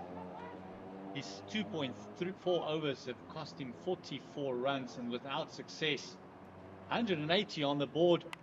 This partnership has gone to 31 of just 10 deliveries. Oh, in no time, yeah. So now they've got 180 for 2. Still 2 overs and 2 balls to go. 14 balls. Oh, 200 is looking like it's going to be a definite score that they're going to reach. I think the Eastern Storm will be unhappy if they don't reach 200 from Exactly. here, thinking that their power play was only 26. Yeah, yeah. Great work Amazing. done by the batters. He comes again, give himself some room, and he's got a thick edge. And that's a man in form. Luck goes your way, and he gets another boundary. Oh, it's amazing when you're in form how things go your way, and when you're struggling and you can't score runs, you know, decisions don't go your way, or some guy takes a fantastic catch. And when you're a bowler and things are not going your way, when you're not even... And that was a no ball as well by Walters, so they have a free hit off the next ball. Oh, so the game now is really going towards the Eastern Storm. They are definitely got the momentum of this match. There's another 2 deliveries to go. Big over. This time he stands nice and still, and he works it down towards the leg side, just for the 1 run. Well, he's pushing hard, he's looking for 2. And it's a very good decision not to take the 2. Well done, Kwabe, good fielding. Nice strong arm from the boundary. Yeah, Brits, just look at his body language. Why didn't I go back for the second? He wants all the strike now. He's on 91 of 52. 1 more delivery to go in this 18th over. What a big over it's been. They've just kept the same field set. Got 4 guys on the boundary on the leg side. Got those 4 guys in the inner circle on the offside. So let's see what Murray does. He's maybe a big powerful hit of the ball. Well bowled. Excellent bowling. That's almost a bit of a letdown with that dot. Last delivery, 22 runs coming in that over. And it's also brought up Bashir Walters' 50, but not the 50 he'll be proud of. 3 overs, 50 up. Runs that he's conceded. And Ruan Haasbroek has got a lot of head scratching to do as he goes to his man that is probably his best chance to pick up a big wicket.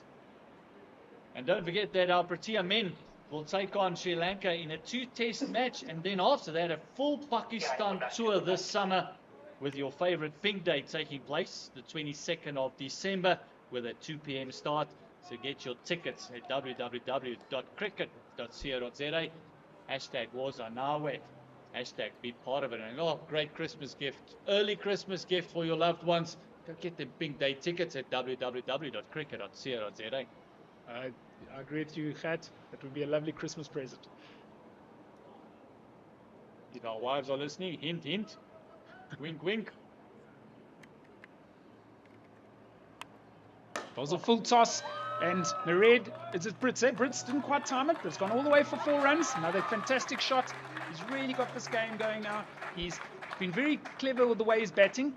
What he's trying to do is the guys in the inner circle looking to hit the ball over their heads, because if he knows if he just doesn't miss times and not quite lucky once, it's still going to run away for 4 runs. So well batted there by Brits. Lovely shot. And that's where you've got to be clever as a batsman. You know, I remember Clive Rice telling me, Brad, when you need to score runs, look to hit the ball over the inner circle guys' heads, because if you miss time it, you still get your 2 runs. In comes Hardest once again. And he bowls another full toss, and he's gone the same way again. Didn't quite time it as well as he did last time, and it looks like it's going to be 2 runs, but he's pushing for 3. But good fielding by Kwabe. Nice throw by him. Hardest, you can see he's just aiming for that block hole, but just missing his length by quite a bit. 2 easy full tosses and 6 runs coming in 2 deliveries, and Chris Brits closing in on that elusive 100. He's on 97 of 54. Like you say, I think Hardest he's looking to bowl that Yorker, but just not quite getting it where he wants it to go. Some days it works out, some days it doesn't. And he comes again, hustling along. That's a bit better. Didn't give him too much width. Pushing hard here for 2.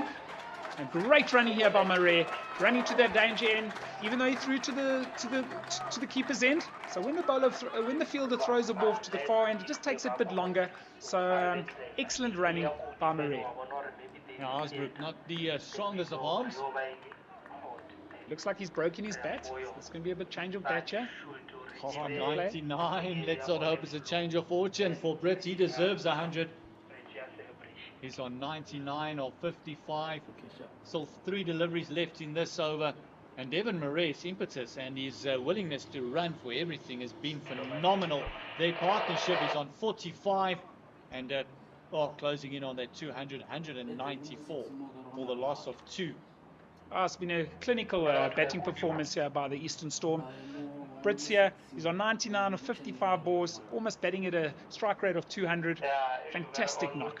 He really deserves his 100 Yakat. So let's see what happens. Not that we're favouring any team, but I think he deserves 100, doesn't he? Oh, the man deserves 100. You've got to give praise to a fantastic innings. He was part of that over 120 run partnership with Dani Rousseau as well. Northern Cape Heat has not done themselves any favours. Last couple overs, the bowling has just been a bit awry. Hardest Viljoen into the man on 99. And he comes here and he just gets a bit of a thick edge, and that's his 100.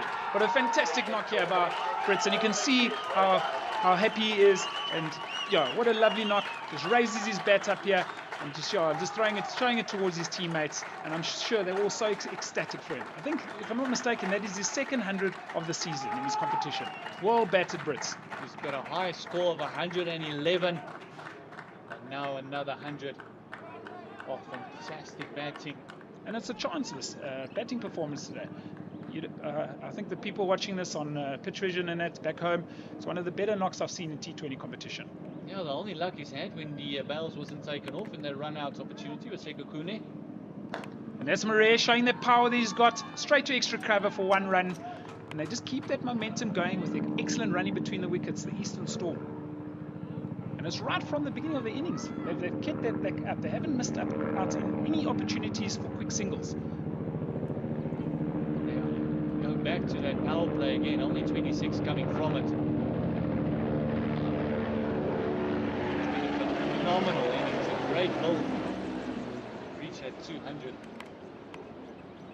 He goes short, and what a lovely shot. He just doesn't try and just helps it on its way. Just puts it over 45. Lovely hands here by Brits, and well, just continue that momentum. They are now on 196 for 2. Is that a no ball? 200 has come up Yeah, with that. 200 no as ball. well. Yeah, and it's a no ball, a free hit. Well, I tell you what, they could be looking at a 220 now. Yeah, it's Yeah, fantastic scoreless. It's a 6. That went for 6. made it very difficult for the Northern Cape Heat to had such a phenomenal start. 203 on the board. In comes Hardest. It's Brits again. Just gets a bit of, just drags it to the leg side, to the mid wicket on the boundary. Just the one. He's a little bit disappointed with himself, but I wouldn't be if I was him. He's had a fantastic knock, and so what is the score here? It's what? 17 coming from 203. that over. 203, 204 now. 204 for 2 after 19 overs. Now one more over to go, that penultimate over, going for a lot of runs as well. It's been a difficult time for the Northern Cape Heat. After a phenomenal start by the bowlers, Kwabe getting off to a good start, starting off well and then letting it go from there. Who they give the ball to in the last over. It looks like Haasbroek's going to take it upon himself to bowl the last over. He's definitely leading from the front here, Gert. Well, they need one good over here. If they reach that 210, 215, which they'll be looking for, I think every single delivery they'll be going at it very, very hard. So this is my second T20 match that I've commentated, and the first one, the team got 223, and here today there could be another 220. So a lovely way to start my commentary stint off. Anyway, here comes Haasbroek, gives him part of a rim, missed it, misses the ball, looks like it's going to be buys.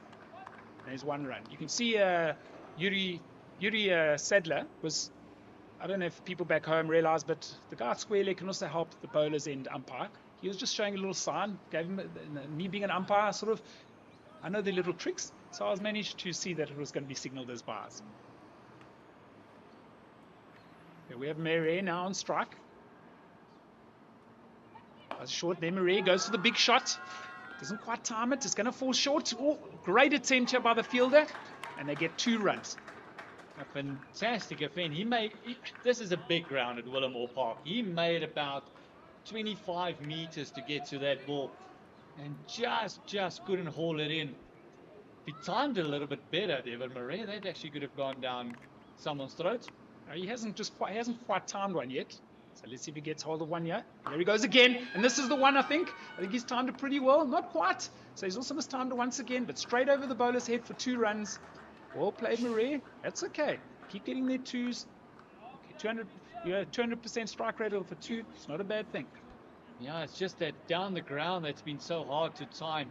It's almost like he's just opening up his face too early. It's almost slicing underneath it.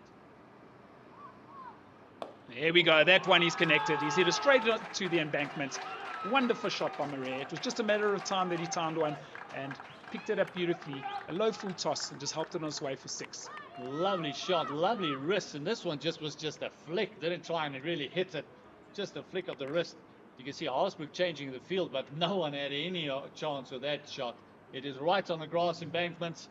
A little bit of sun coming out. We can see a bit of blue sky as well. And the score is now 215 for 2 from, like you said, in the power play overs, what were they, 26 or 31 after 6 overs. What a fantastic recovery. Can't tell you what a fantastic performance this has been for me to watch how these guys have played this innings today. Yeah, the partnership has moved on to 66. And he goes again, another slog sweep, and that's another 6. Beautiful shot here by Murray. And what a way to end this innings. They're really looking good here. There's still another ball to be bowled, but yeah, he's really got himself in here, Murray, and he's targeting the square leg boundary. Yeah, you're the 200 omen, it looks like. A 221 with 1 more delivery to go. Oh, they've scored basically 200 runs in the last 14 overs. Unbelievable. I think they also got it a bit slightly wrong, haven't they? At the Northern Cape Heat. Anyway, he pulls it nicely, and it's just straight to the fielder. So it'll only just be 1 run. And that is a fantastic innings here by the Eastern Storm. They'll be very happy with this performance. They are 222 for 2 after their 20 overs. So it's a very good score. And they will be going into this break feeling very comfortable with their batting performance. And I would say that they are the favourites at this moment in time. The Northern Cape Heat are definitely going to have to bat really, really well to get the score. Yeah, look, everyone just congratulating Chris Brits there. 107 of 59 deliveries, and Donnie Rousseau also scored his 66, and also 28 from 11 is Devon Murray. And we're in for a fantastic run chase.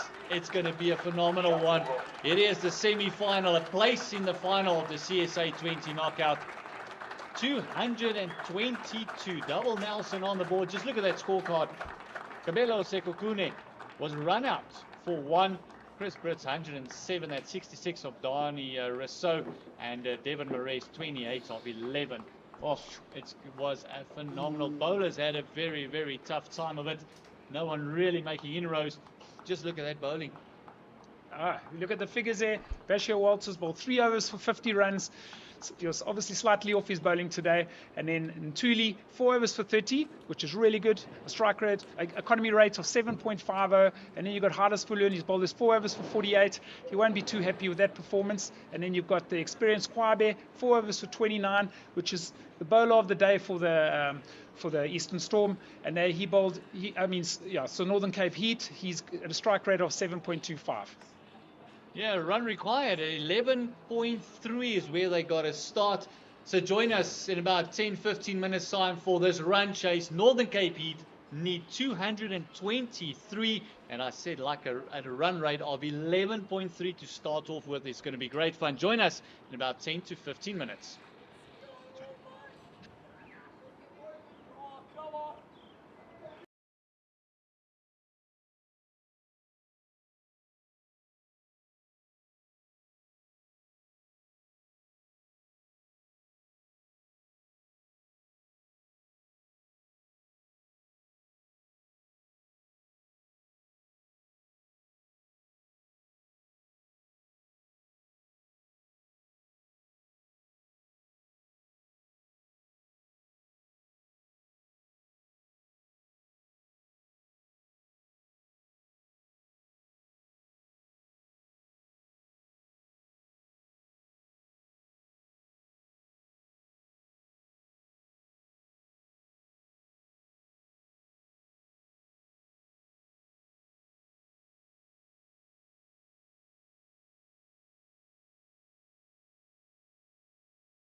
Welcome back to Benoni. It is Willowmoore Park, and it is the run chase of the Northern Cape Heat in the first semi-final of the CSA T20 knockout. And oh, what an innings it was. Off to a slow start was the Eastern Storm, 26 in their power play, and they ended up on 222. The lucky double. Nelson, the target, 223 for the Northern Cape Heat. Brad White. Oh, what an innings. I'm very excited for the second innings, and yeah, it's going to be interesting to see what the Northern Cape Heat can do here with their batting. If anything, the batting conditions should have improved. The Eastern Storm, they had to bat in conditions that weren't easy to bat on. The wicket was a little bit too paced, a little bit slow. You wouldn't think so with the score that they've put on is 222. But for me, I felt that the Northern Cape Heat, they'll be a bit disappointed by the way they bowled. And at the end of the day, it's more of a wicket that for me suits seamers. They had a lot of spinners in their team, so let's see what happens. And but anyway, I think we're in for a real great match here in the second half here. Let's hope that they can get off to a bit of a flyer. Divan Postumus is going to take up the new ball. A change in strategy that they have. They're going to start up with the seamer, and Ronan Herman and Gerald Pike is going to be the openers for the Northern Cape Heat. It's going to be a very important for the Northern Cape Heat to break down this mammoth total in 20 overs into little achievable targets. Exactly, like you say, they're looking at what, 11, 12 runs and over. So they need to, like we saw in the innings of the Eastern Storm, they didn't panic. They only had 31 after their first 6 overs. So even though you're chasing a score of 222, it's not to get ahead of yourself. Just have a decent start. You don't want to be losing too many wickets in the. Anyway, here comes Postumus into bowl. Oh, just look at that lateral movement first up. Divan Postumus, you can just see the body language from the Eastern Storm, knowing that momentum is fully in their side. And a great way to start his over. He got it nice and full, and he got a little bit of movement off the seam there, and it went in a little bit of away swing as well. So great start. Fantastic start there by Divan Postumus.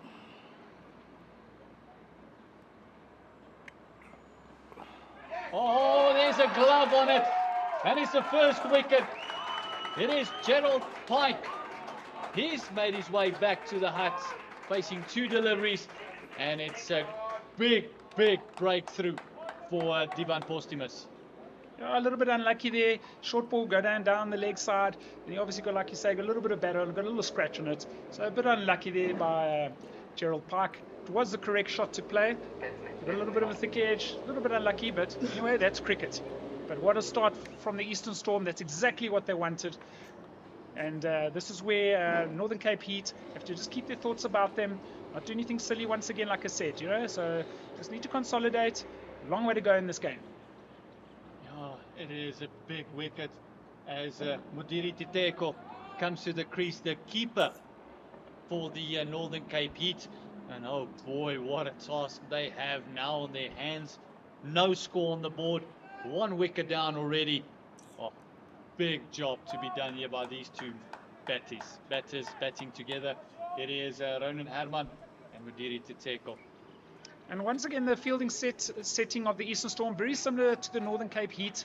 They've got a first slip, and which is Thompson, the captain of the team. Then they've got their backward point. They've got a cover in the boundary, and they've also got they've got a very wide mid-off. Or sorry, they've got an extra cover and a mid-off. So they've got 6 on the offside. They've got their third man as well on the boundary. So a nice attacking field. They haven't gone too defensive. Even though they've got a big score, they know that wickets is what you want to try and get in in the power play. Got a mid wicket that's quite close as well, looking for maybe a little chip in the air there, and they got their mid on and a fine leg.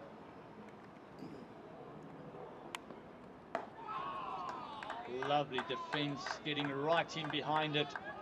Postumus, 3 deliveries in, still need to concede a run, but it's just getting that length. The one thing that we've noticed from the Northern Cape Heat that was a bit off was their lengths, especially in the start. Bashir Walters going for 15 runs in that second over, bowling too short, but Posthumous pitching it nice and full, getting the ball to swing away from the right-handers.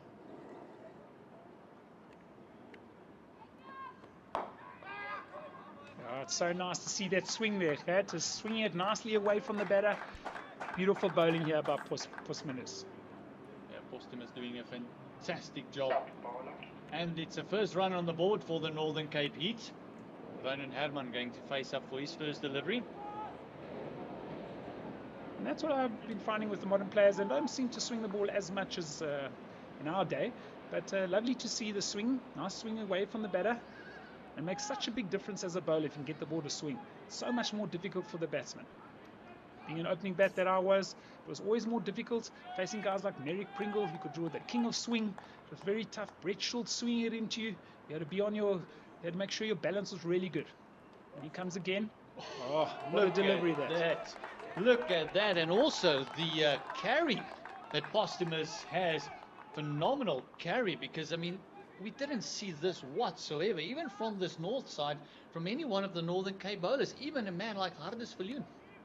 Yeah, so like you say, I think what you can see as well is what's happened is, you know, the sun's come out, the wicket's just got to get away from that little bit of dewness in the pitch, and the wicket's quickened up a little bit.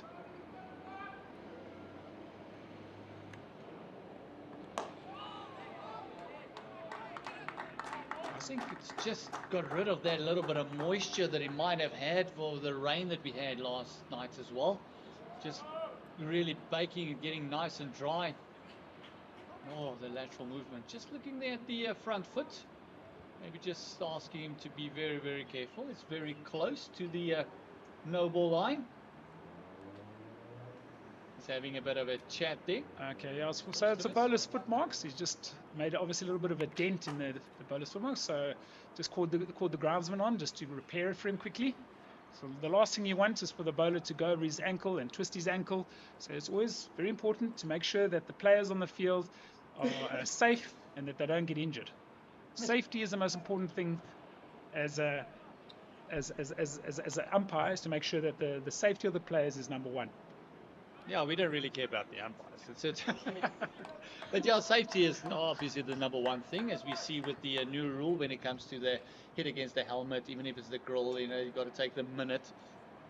Correct. What sort of questions do you ask them? Because we've seen the scientific finger going across, but what sort of questions does an umpire ask a batsman once he's... So what happens is the doctor will run on the field, and then he'll ask the questions. He'll ask him what day it is, what's your total, just questions like that, you know. But you can always, I think it's important as umpires also to stand close by. Anyway, we have a change of bowler here, and in comes Simelane, and oh yeah, another wicket here, and the ball seemed to get a little bit stuck in the pitch here, and but gets caught at backward point. I was almost surprised, Ronan Herman, about the slow turn from Simelane. And also the fantastic over of Seam. We thought we were going to see another seamer, and the left arm of Tumelo Simelane coming in. And the ball just had a little bit of extra bounce, and we know he gets. And it's just top edge. Ronan Herman, the second one back in the hut, and all the pressure is on the captain, who needs to play a captain's innings. Rowan Haasbroek coming in. He's going to join De Teko, who has only faced 2 deliveries himself, and runs and wickets running together. 2 from 2 for the loss of 2. And this is not what the Northern Cape Heat would have wanted. So it's not the start they would have liked. So they're really under pressure now. I was just looking at the career stats for Herman. How they need it. That strike rate of him of 111, but he's back in the hut. Rowan Haasbroek, the new batter, and all the pressure is on the captain. And what a start by Simelane. So the score now 2 for 2. Both opening bowlers picking up a wicket in their first couple of deliveries.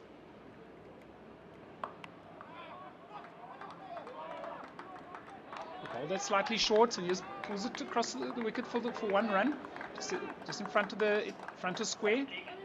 So another interesting field setting here. He's got a slip for a spinner. He's got a slip. He's got a 45. He's got his backward point. He's got his extra cover. Bringing up his mid off now.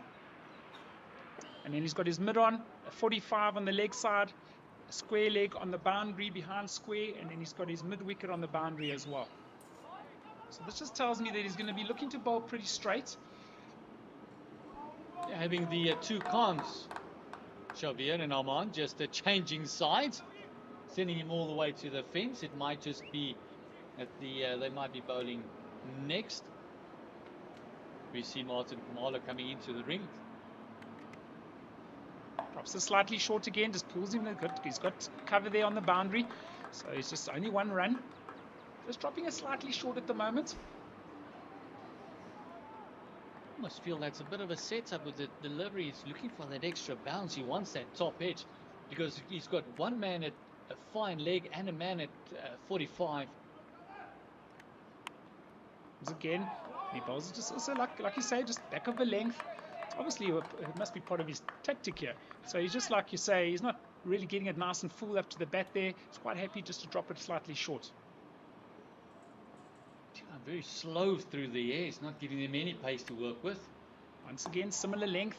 This time he just works it around the corner here by Haasbroek. He's also had a very good season, hasn't he? It's a very powerful hitter of the ball there, captain. Haasbroek's T20 career, he's got an average of close to 29 and strike rate of 126. Same sort of length again. De Therkel just works it around the corner. Just behind, square. Looking for two. Good backing up. Yeah. Thing that Northern Cape needs is a run out at this point in stage. It is 6 for the loss of 2, and it's only after 2 overs. And the work that the captain and De Therkel needs to do. There's no need to lose their head. They saw with the Storm doing a fantastic job of rebuilding and reconsolidating after those first 6. They just need to keep their heads and do exactly the same.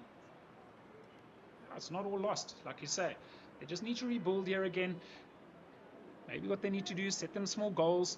Say to themselves, okay, let's think clearly here. If I'm batting, I'll say to my partner, let's, if we 40 for 2 after 6, that would be a good target. Or 40, 45. Don't think ahead of yourself. Just have a bit of a game plan. Have small targets. In comes Kosmos again. Was a very good ball. Perfect line and length. Just on the off stump. And good playing there by De Therkel. Just pushes it for a single. And De Therkel is a 24-year-old wicket-keeper batter. Playing in his 9th T20 game. Got an average of 26, a very healthy average, and a strike rate of 126, so he can really get on with it as well. Yes. Kosmos bowling at nice length. Just works him down to third man for a single. I'm very impressed with this Kosmos. It's the first time I've seen him, but I like the little way swing that he's got. Makes a big difference. He's bowling really well. He's got a lovely action, lovely follow through. No real force, and he does tend to look a little bit quicker than he actually is. He's very skiddy. Bowler does hurry. He's working hard with those arms and legs. Oh, lovely pickup here. And he's pulled it all the way for 6 runs. Lovely shot as Yuri Sadler's hands go up there for that signal of 6 runs. Now, the first maximum for the Northern Cape Heat comes at a great time as they just need to transfer the pressure back to the Eastern Storm, making sure that they just don't absorb all the pressure. They've got to give it back. It is a semi-final. No more playing for points on the log. You're playing for a place in that final.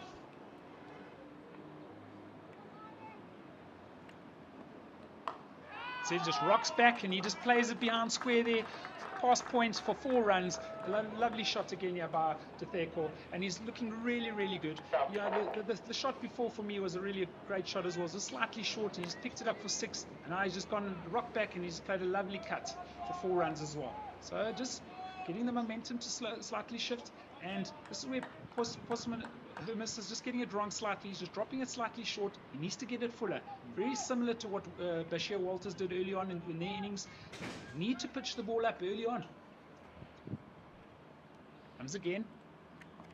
Short. That's a better short ball. That one he bowled on purpose. You can see he put a little bit more effort into it.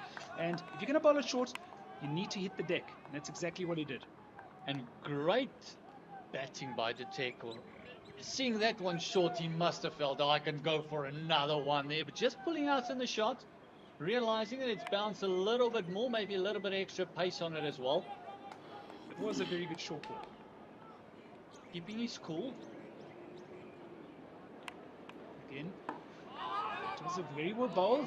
Just didn't get that one to swing away. He got it to angle in slightly into his hips there, just tucked him up. And also very good fielding there as well to make sure they didn't get a single. But well done there, Posthumous. He came back nicely. So he's bowled 2 overs, 1 for 14, and the score is now 18 for 2 after 3 overs. And believe it or not, the partnership is 16 runs between these two. Okay, and then we have another message for you.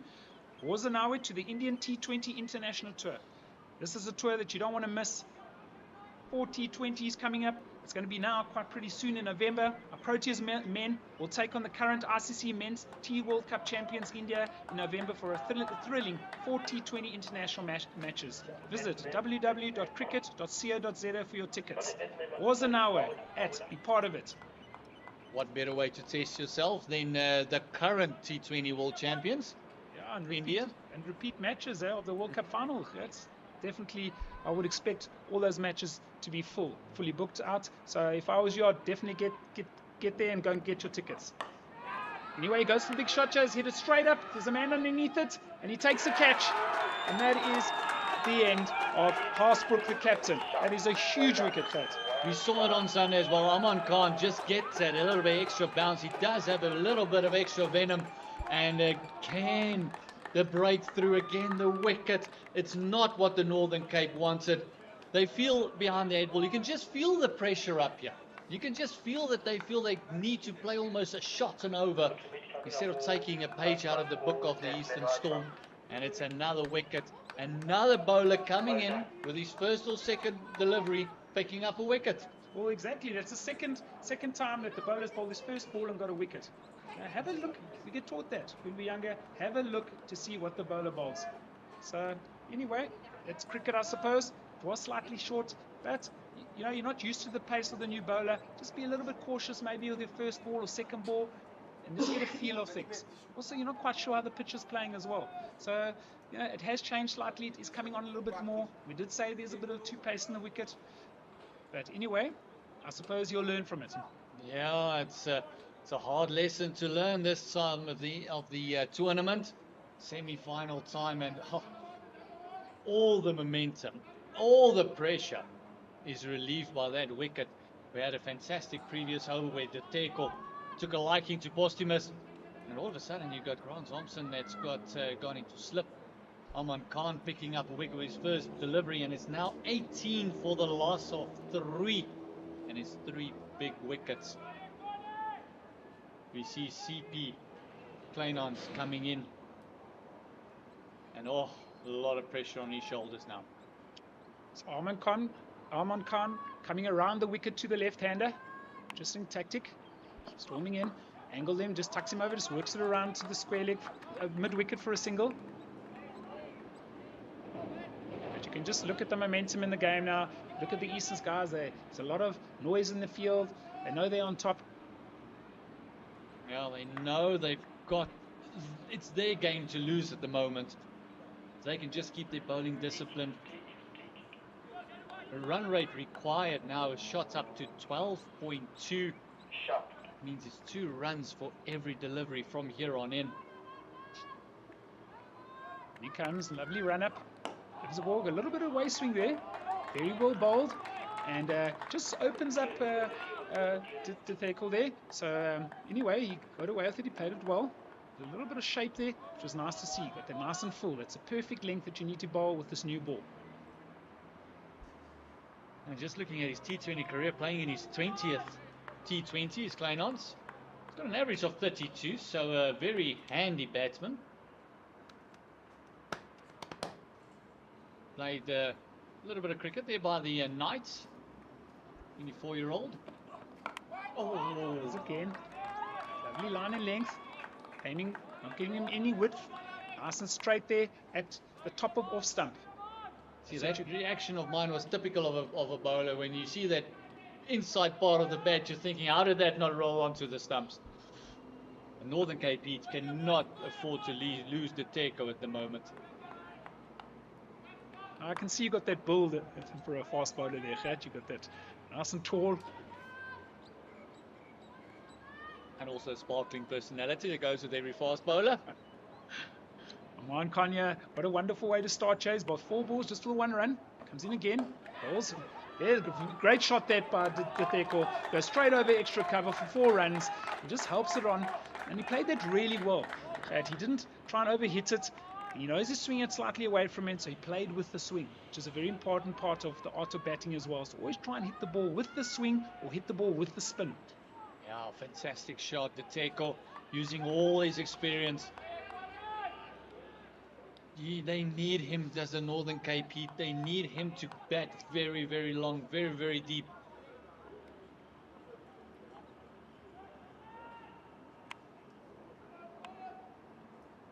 Comes in again. Oh, it's a wonderful delivery there, just outside off, got a little bit of nip away, and a little bit, seemed to get a little bit more pace on that ball as well. Well bowled. Aman Khan going for 5 and a very successful over for the Eastern Storm. 23 for the loss of 3 after 4 overs. 2 more overs left in this power play. And it's almost like they want to change a bowler every over, because the second time in a row that a bowler has bowled the first delivery and picked up a wicket. I will hope it continues with Martin Kumalo coming into the attack.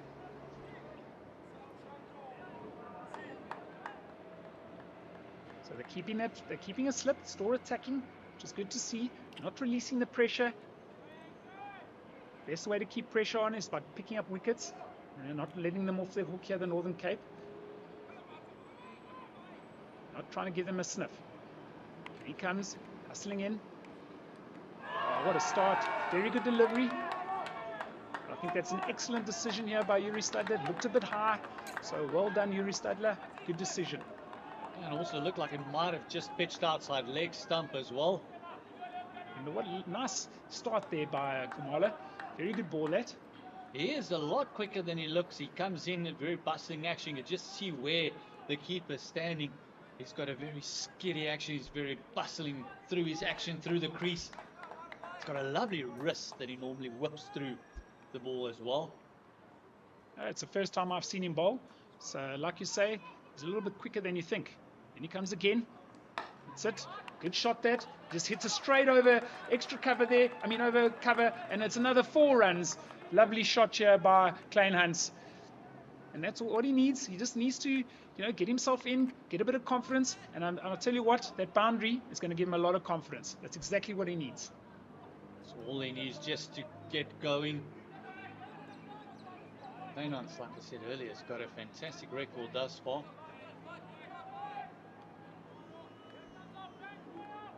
A lovely strike rate as well. 126.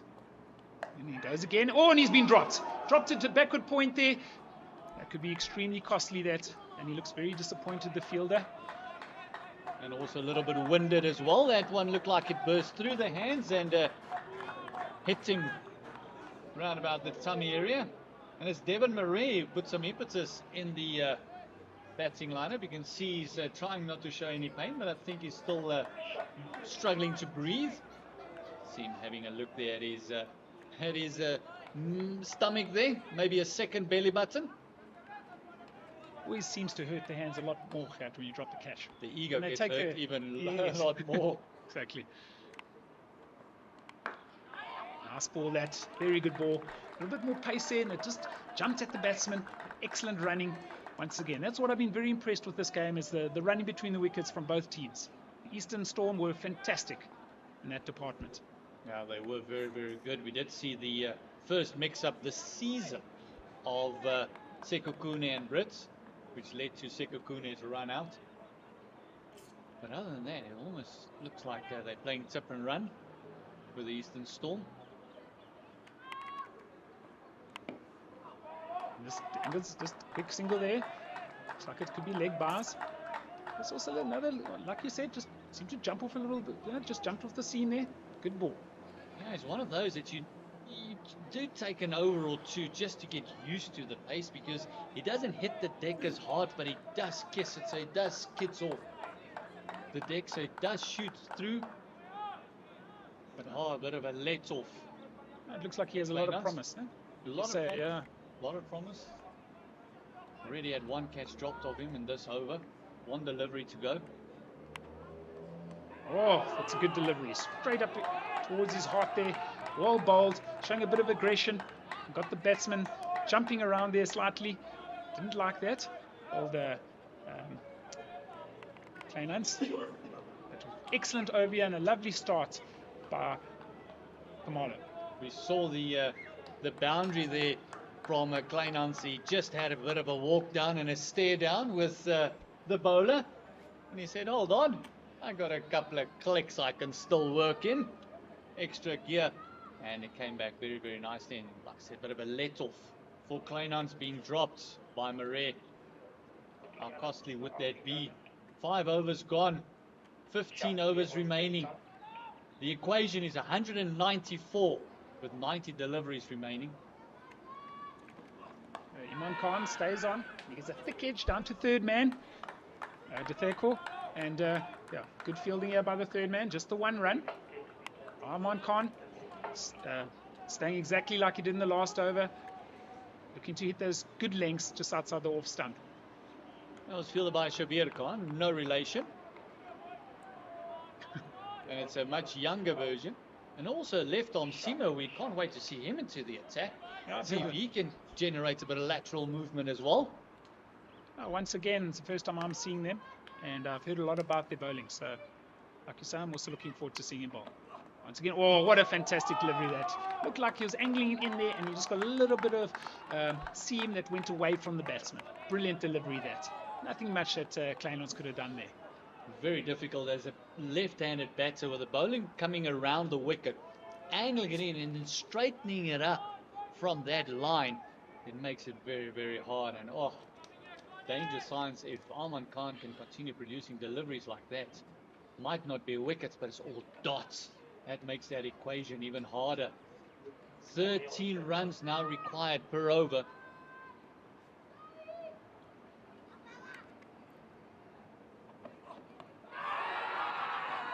Comes in again and he bowls the ball, angling in towards into the batter. Looks like it was going to be missing leg. So good decision here by Kieran Claster. Dana Rousseau did his best as wicketkeeper to stand still to give the impression that it was straightening up a lot, but he did have that little shimmy down to the leg side. So when it hit him on his pads, I didn't want to say anything straight away. I could see that for me it was angling down leg, but the umpire hadn't made a decision yet, so I didn't want to say anything just then. It's nicer from an angle. We are right above them. Imran Khan running towards us. Once again at angle, drifting towards the leg side. Good fielding by the guy at 45. Scott Kleinhans just works around the corner.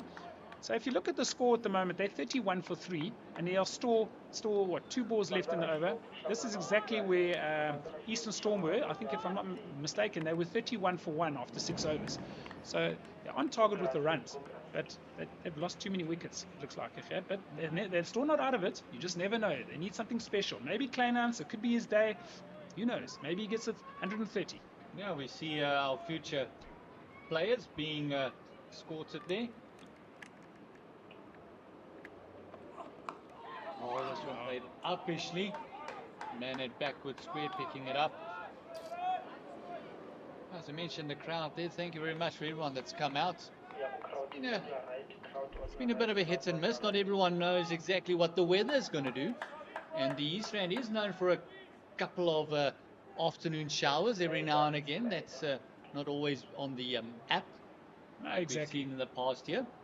Exactly, but I think we're going to be good today, Gert. There doesn't seem to be any rain around. But wasn't it wonderful to see the rain we had yesterday? You know, we need the rain in Johannesburg, so it was great to see that lovely soft rain that we had. Anyway, he goes for it again. He goes for a big shot, and it's going to be outscored mid-off. He mistimed it, and there's another wicket, and that's the last thing that the Northern Cape Heat wanted, and it's Kleinhans who's out for 7 runs, and Kleinhans scored 7 runs off 9 balls. Yeah, just the patience running out. The shot was never on. Aman Khan has shown that he's just getting that little bit extra bounce, especially when he hits the seam.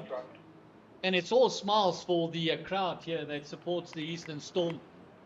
Oh, 4 wickets down with just 6 overs gone. Oh, 7 of 10. And oh my word, the semi-final has gone horribly pear-shaped thus far for the Northern Cape Heat.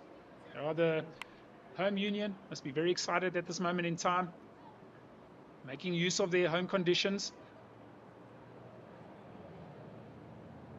Anyway, we have our new batsman that's coming in. No, what a job he's going to have, because he just needs to stick around, try and be there till the 20th over with the Tech. If they want any chance of winning this match, they got to do exactly what the Eastern Storm did with their second wicket partnership. They got to do it now, and they can't wait any longer. They need to make sure that they have a big partnership here to take them deep into their 20.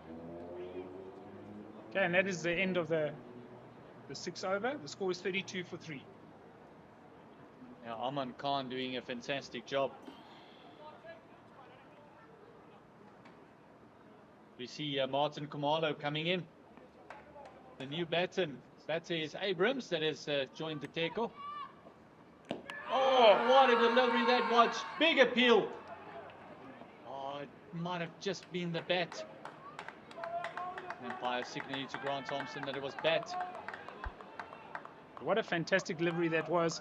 He's seemed to get a little bit of waist swing there, and he bowled it nice and full and straight there. But like you say, looked like he got a little bit of bat on it. I see Grant Thompson actually asked the umpire what was that, and after he got the confirmation, even the Teko showed him the little cherry there on the bottom. Martin Kumalo doing a fantastic job. It's now enticed Grant Thompson to himself into slip as well.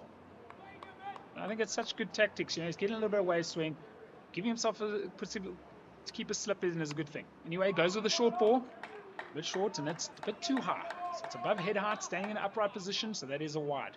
Good ball there. Exuberance of youth just getting the better of Martin Kumalo there. Hitting the deck nice and hard, but missing his target. And adjudicated a wide. The 19-year-old getting very excited in the semi-final. He's only 19 years old. It's a really good one for the future. He's come hustling in again. Nice delivery, a little bit of shape once again, and then seems to just like straighten off the seam there. Pushed around, great running here by the batters, and they get through for 2 runs. This is what they need to do. They make sure that those ones turn into 2s, because they need 13.7 to the over. Yeah, he's actually 19 years and 1 day. His birthday was yesterday, so a belated happy birthday to Martin Kumalo. Turned 19 yesterday. Well, he's got a good future ahead of him. Just watching him bowl here. Lovely to see, especially the fact that he gets a little bit of waist swing. I really like. Comes in again. Good running.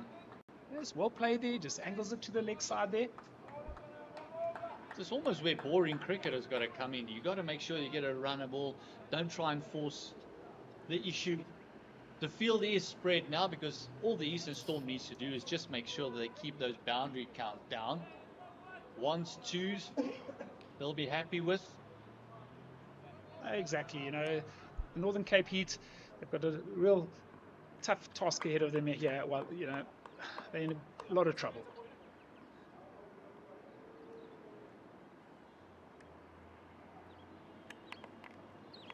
That one went a little bit wrong for him, so it's gone down the leg side. Just needs to take a deep breath, not try too many different things, just keep things simple.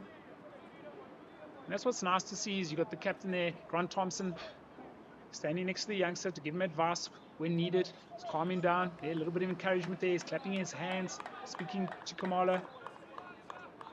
Grant Thompson having all the experience of captaining. I remember him captaining the Titans.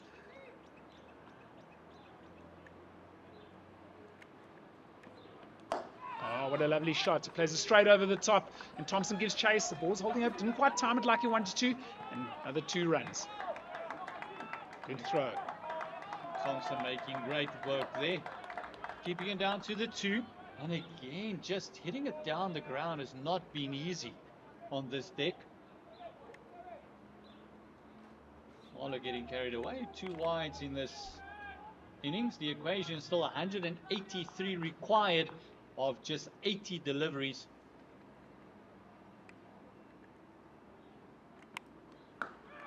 Short, and he's just short of the fielder there, behind square on the boundary. A little bit fortunate there by the tackle. He gets 1. Just out of your screen there, you saw that Chris Britz got very animated. He was jumping up and down. He thought that was the 5th wicket. They know what a big wicket the taker would be. And lucky for the taker, he didn't really time that delivery. Otherwise, it would have been down the throat of the man there at deep square.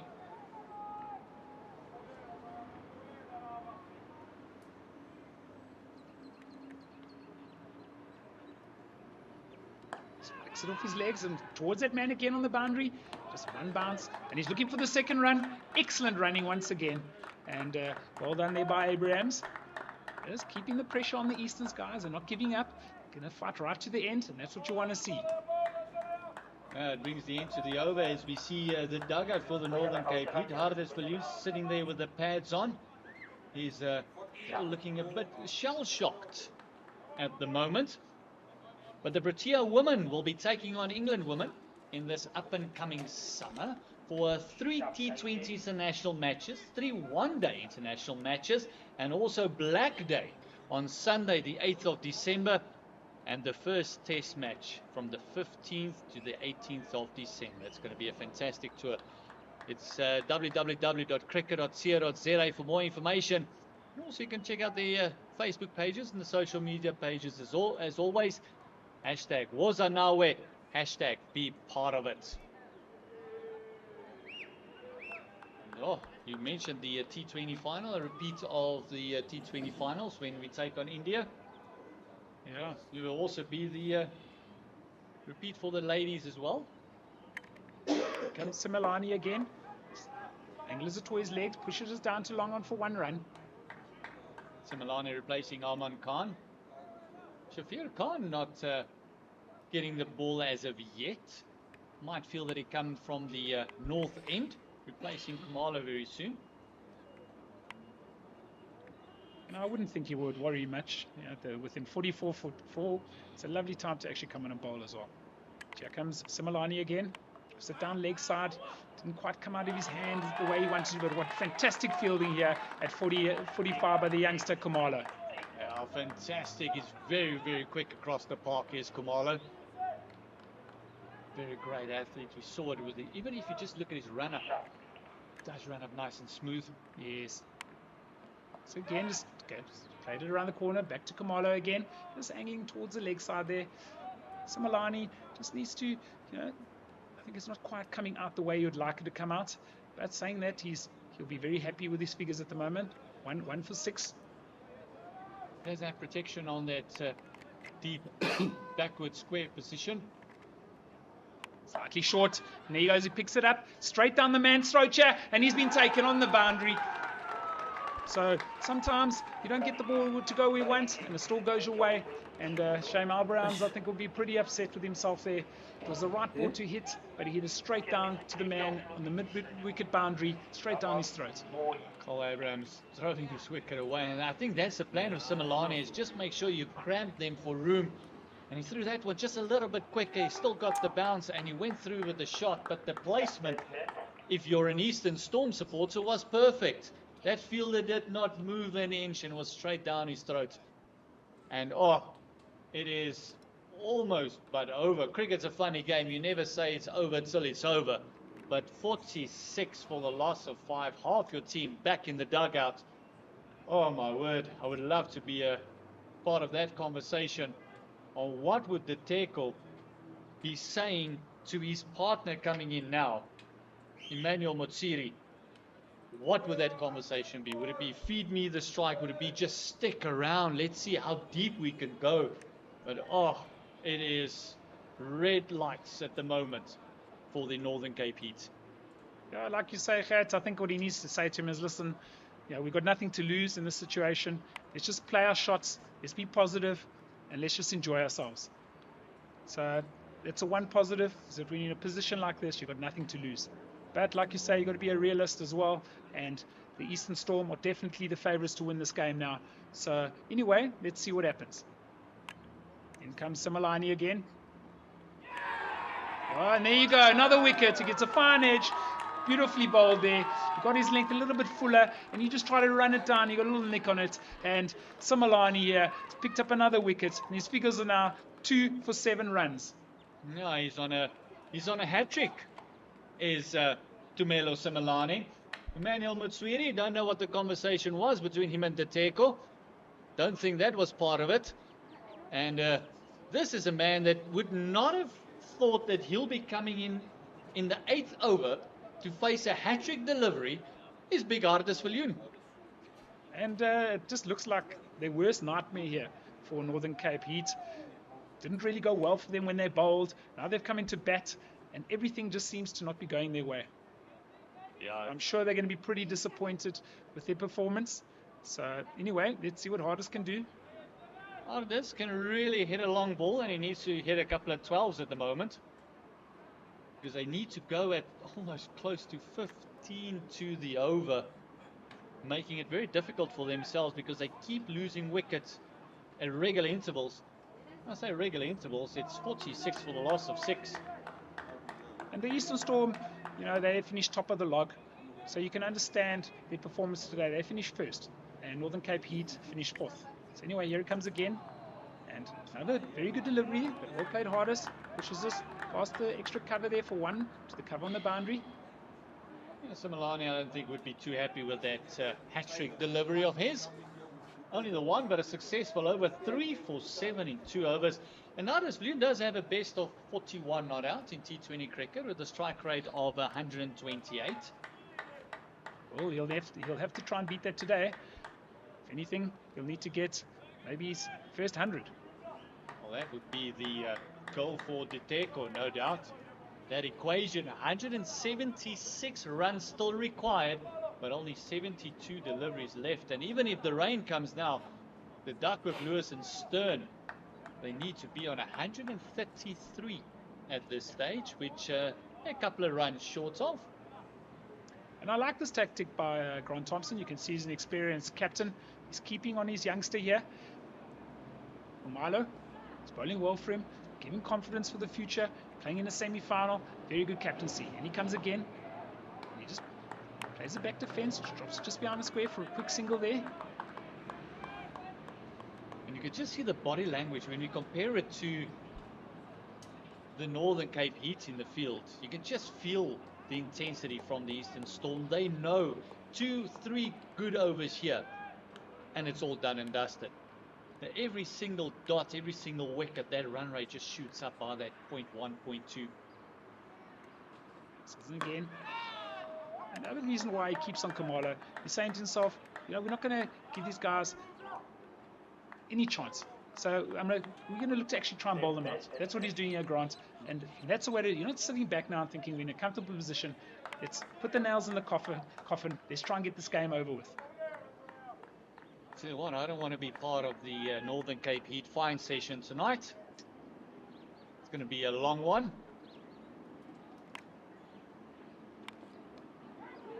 This one just letting it go. Slightly down leg. But they've got a new coach. They've got a new coach in Dean Carolus, very experienced man. Got a lot of wickets for Griquas, Northern Cape. When I started umpiring, I used to do a lot of games down there. Really good seamer. Used to pick up a lot of wickets down there. And I'm sure you would have learnt a lot from this. The fact that it's his first year of coaching to make a semi-final is a great achievement. So they won't be too disappointed, obviously, with the performance today. But anyway, comes in again, bowls again. That one's a lot further down the leg side, so that is a wide. Well done there, Yuri Sadler. You see Artis Viljoen maybe having a bit of a chat there with the youngster, trying to get under his skin. Just making sure that he tells him that I'm not your regular run-of-the-mill fast bowler. Give me one in my half, I'll show you. There's a 50 up with that wide as well for the Northern Cape Heat.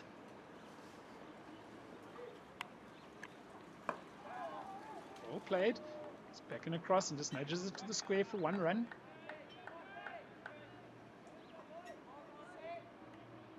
So this Viljoen just getting his eye in. Modiri Titeko must think, what must I do to get a partner on the other side? Nice to see from the youngster here, showing a little bit of aggression, but keeping his composure, not losing himself here. Stay focused on your job. Well bowled there, beautiful line of length, top of off stump there again, and Titeko just being a little bit cautious. I think he realizes that his wicket now will definitely be that one of those nails in the coffin that you were speaking about. Exactly. Marlow needs to close up this over his last delivery.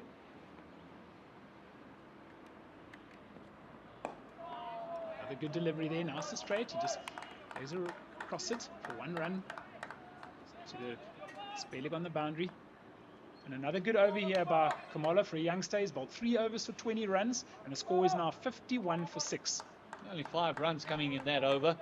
And it is one of those very difficult things where we said it before, you know it's a semi-final. No use playing for points on a log or a bonus point or 80%. You need the win to book your place in the final. And then we have another Warza Nawe to the 2024 Pink ODI. The 13th Pink ODI will see Proteas men take on Pakistan on Sunday, the 22nd December, 2 p.m. start. Get your tickets at www.cricket.co.za, at Warza Nawe, at Pick Up in Pink, and let's support people living with breast cancer. Similani's first delivery gets hit very well by Titeko to the man at the sweeper fence, which Eastern Storm would have mind is just another single. As I mentioned earlier, every dot, basically every single that's scored now, that just gets that run rate going. It's 15.7 now as a required rate. Nice ball there. Hardest goes for the big one. Doesn't quite time it. A little bit fortunate they didn't time it the way he wants to. So it drops short. It's just 1 run. Centurion Chris Brits picking it up there at backward square on the fence. 107 not out. What an innings that was. Was a special innings that. Nudges it again for 1 run. But like you said, Gert, I've seen a lot of T20 cricket in my time, and to be honest with you, it's one of the better knocks I've seen. He really, really batted well, and well played there to Brits. Calculated risks that he took. And the only time that he sort of gave a half a chance was when he would have been run out. Otherwise, it was a chanceless innings. Very well bowled there by Similani. He's really bowled well here today. He's bowled 3 for 9. Yeah, It'll be interesting who they're going to give man of the match here. He's got that extra bounce that Huddersfield also didn't expect. Once again, and that's one he's picked up beautifully. Huddersfield showing his strength as he just hits it square of the wicket for 6 on the embankment. Beautiful shot here by Harders.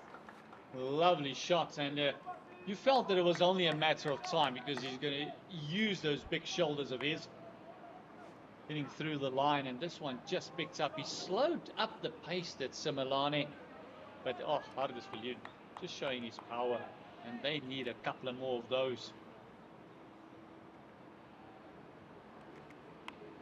This time he gets a little bit straighter. Oh, good keeping there. Very clever by the keeper, just flicking the ball back. Luckily, Hardest Viljoen was aware of what the keeper was trying to do. But a better delivery there by Similani. Got a little bit straighter. He didn't have that angle of it just angling towards the leg side. So he learned from his previous mistake. So good over once again by Similani. He's bowled 3 overs, 3 for 11. Fantastic figures. Even that over that went for 10 runs was still a phenomenal, and 10 runs in that over normally would give you a bit of a head start. All it's done, it's caused the run rate to jump up to 16.2. As 10 overs is gone, it's 61 for the loss of 6. And this is the left-hander, Xavier Khan, coming into the attack. And I think the Water Boy is under more pressure than Xavier Khan is at the moment. And Gert, you've been talking a lot about him, so I'm really looking forward to seeing how this youngster bowls. Yeah, here we go. Slightly short, and he pulls it. Now start to tackle. Just gets a single down to third man. I mean, like a square leg on the boundary. Yeah, and it's always nice to have a left-arm bowler on your side. And normally what they do is, well, I was a left-hander batter. They always got it to swing it away to me as a left-hander batter. But just to get that ball to swing nicely into a right-hander, you can get a few LBWs. So for me, it's very important for a left arm to bring it back. Just that angle that makes it so difficult. Oh, it's a huge weapon. Like I say, those left-arm seamers. You think of all the left-arm bowlers in the past: Aubrey Martins, Brett Schultz, Ross Veenstra's. They like you said, it's for a batter, it just makes it so much more difficult. And the angle of where he's delivering the ball from. Xavier Khan, only 22 years of age, playing in his 7th T20 match. It just nudges it square of the wicket for a single. I don't think Dateko's got a partner now that's going to come back for those very quick seconds. And I think what's nice to see how the Easterns are doing here as well. They're getting through the overs nice and quickly, which is a good thing, yeah? And you're in trouble when you only have 2 batters in double figures, which is Dateko and his partner now, Hardus Viljoen. This is one of the biggest partnerships of 17 thus far. Oh, that's a fantastic delivery that just goes across him and just obviously got a little bit of nip off the seam there and just also bounced on him a bit more. Beautiful carry that. He's only a bit medium fast, but he does have a lovely wrist. He's got great control of that wrist. He does get it to go both ways. And that's why I said earlier before this game, it's one of the better wickets in this country. There's always a little bit in for the bowler. So it's like a fair contest. If you bat properly, you can also get runs on this wicket. Oh, lovely little bit of bounce again there. A little bit unfortunate there for the bowler Khan as it races down to the third man for 4 runs. We saw this in the previous match against the ACDC Express Tuskers as well. A lot of runs off Xavier Khan was scored behind the wicket. Those thick edges, you could see that extra bounce. Just Dateko, who's the set batter at the moment, just surprised him as it reached him.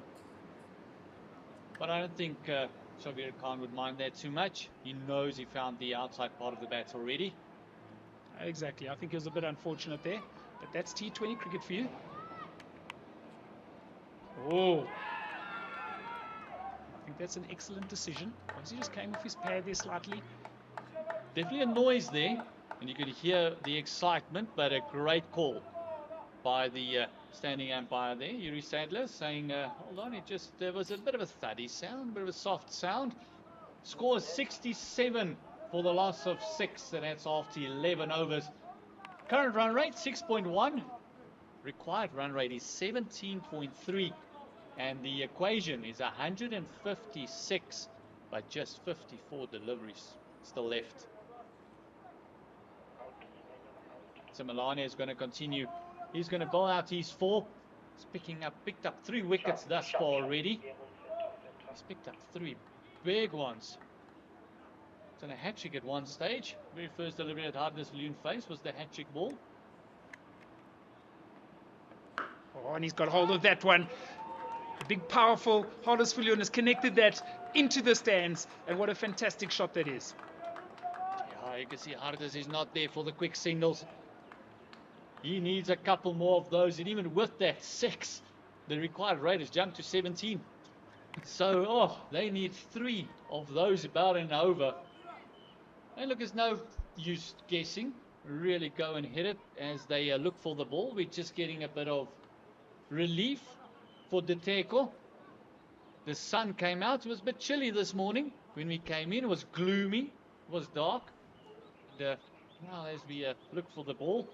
Just a reminder that the Hosa Nawe 2024 Black Day will see the Protea women taking on England on Sunday, the 8th of December. That'll be a 10 a.m. start. So get your tickets at www.cricket.co.za. Wozanawe at end GBV, and let us all stand up for equality. Simelane back into the attack. And Artis goes again. This one is popped up. Is it a chance? Oh my word, what an effort. That would have been a sensational catch. The boundary rope just got too tight on him. Even if he took that, that would have taken him over the fence. But oh, what an effort that was. You can just see how annoyed he is with himself. Is Visser, who is a fantastic fielder. That was a great effort there. He's bowled 2 balls now that have gone for 2 sixes. Well bowled there. Just pushes it through a bit quicker. Didn't give him any flight. So Hardest just blocks it behind square on the offside there for no run. Yeah, even going for 12 in your first 2 deliveries, it's no real pressure. All the pressure is still on the batting team. Drops it short again, and Hardest gets a lot of bat on that, and it's gone for another magnificent shot over long on for 6. Hardest Viljoen making a play for it, realizing semi-final time. No need to hang around. He's even got an extra drink. It's almost like he's hitting a 6 just to get a drink.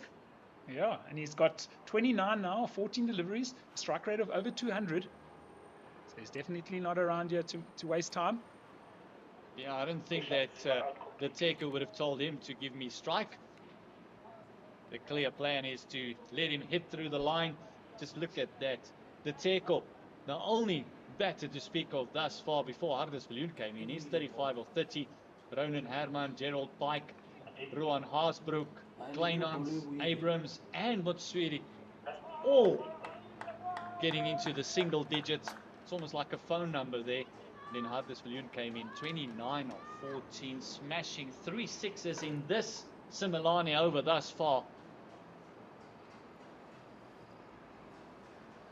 You can see they've got a little bit of momentum here, the Northern Cape Heat. He's in again. Well bowled, just tucks him up, didn't give him room to free his arms to try and play that big shot again. So he just runs through for a single.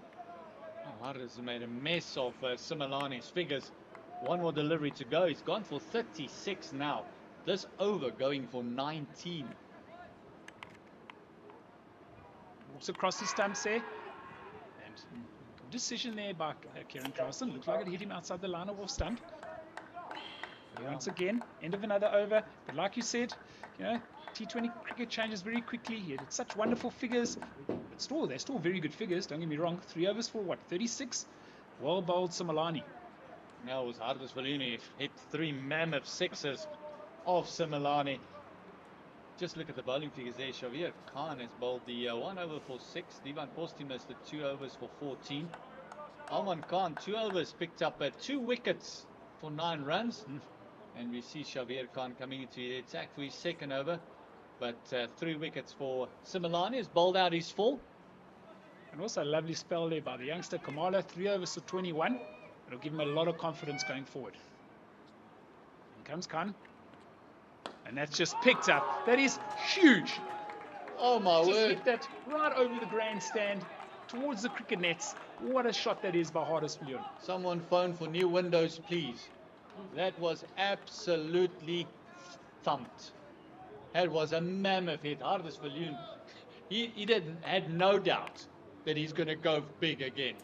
And he's having a bit of a jewel. He had a tough time with the ball. He was a bit expensive and he decided, hold on, whatever I gave you with the ball, I'm going to take back with the bat.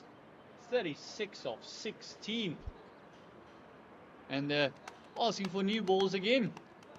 And Dion Corrales was telling me what a great signing he was for Northern Cape Heat.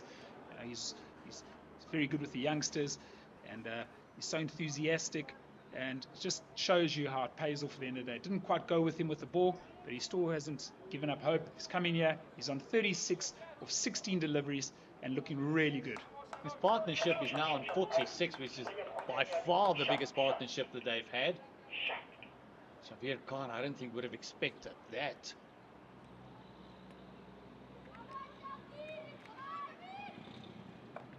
That's deadly well bowled. Well played by Hardisvillian. Even though he's meant to be an opening batsman, opening bowler, he can really bat. And it just shows his experience that he's had. He's been playing a long time, and he just, he's hit a 6 and he just gets his single. But I think the guys sitting in the changing rooms there, they must be really, I'll tell you really what, disappointed. Hardisvillian will have a couple of words to say to the top order when he gets back into the dressing room. That I can promise you. Well bowled. Probably ask him to draw straws to see whose position he's going to take up in the top order. So it's a very good ball that he just bowled it just inside the red line. Bowled it nice and wide, but got it inside the line. So good decision there against by Yuri Sadler. But it just shows if they hadn't lost those wickets early on, they could have had a chance of getting this 220.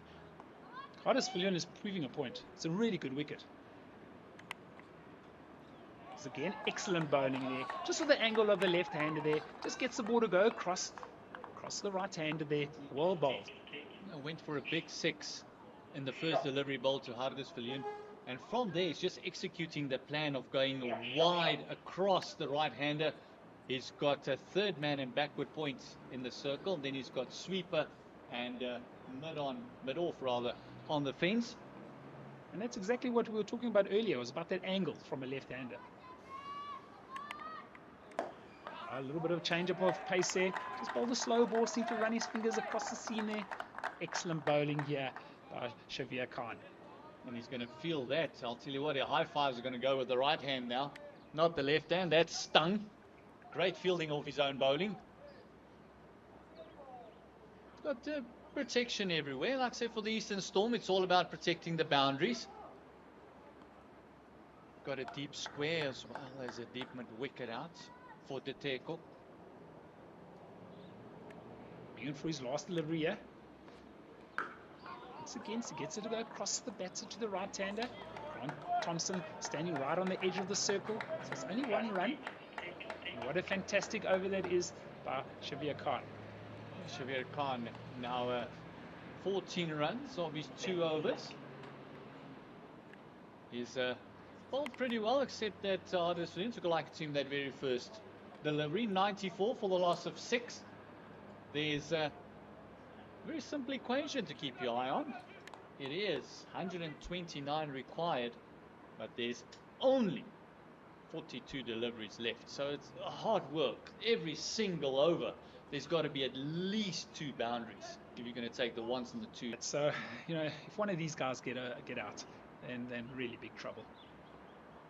But like I said earlier, the sad thing is they just lost too many wickets early on. If they just held back a bit, just said to themselves 35 or 40 in those first few overs. Anyway, he pulls it, like short delivery down to fine leg, and they run across for 2 runs. Marlon did a great job there as we see the return of Divan Postumus. He's coming in from the south end, changed ends from where he opened up.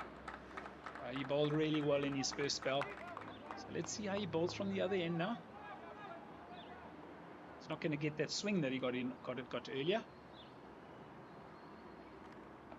Drops it short. And Teko pulls it nicely, but great fielding by the youngster Kamala on the boundary. And they're looking for 2. It should be an easy 2. I don't know why Hardis was hesitating there. But anyway, they got the 2. Everything seems to have ended well. You're striking the ball like Hardis is. Would you want to? He wants the strike. Saying, hold on. I'm clearing the fence. You're hitting the fielders. You got a good point there, Fat. At the end of the day, take your 2s. The 6s and 4s will come.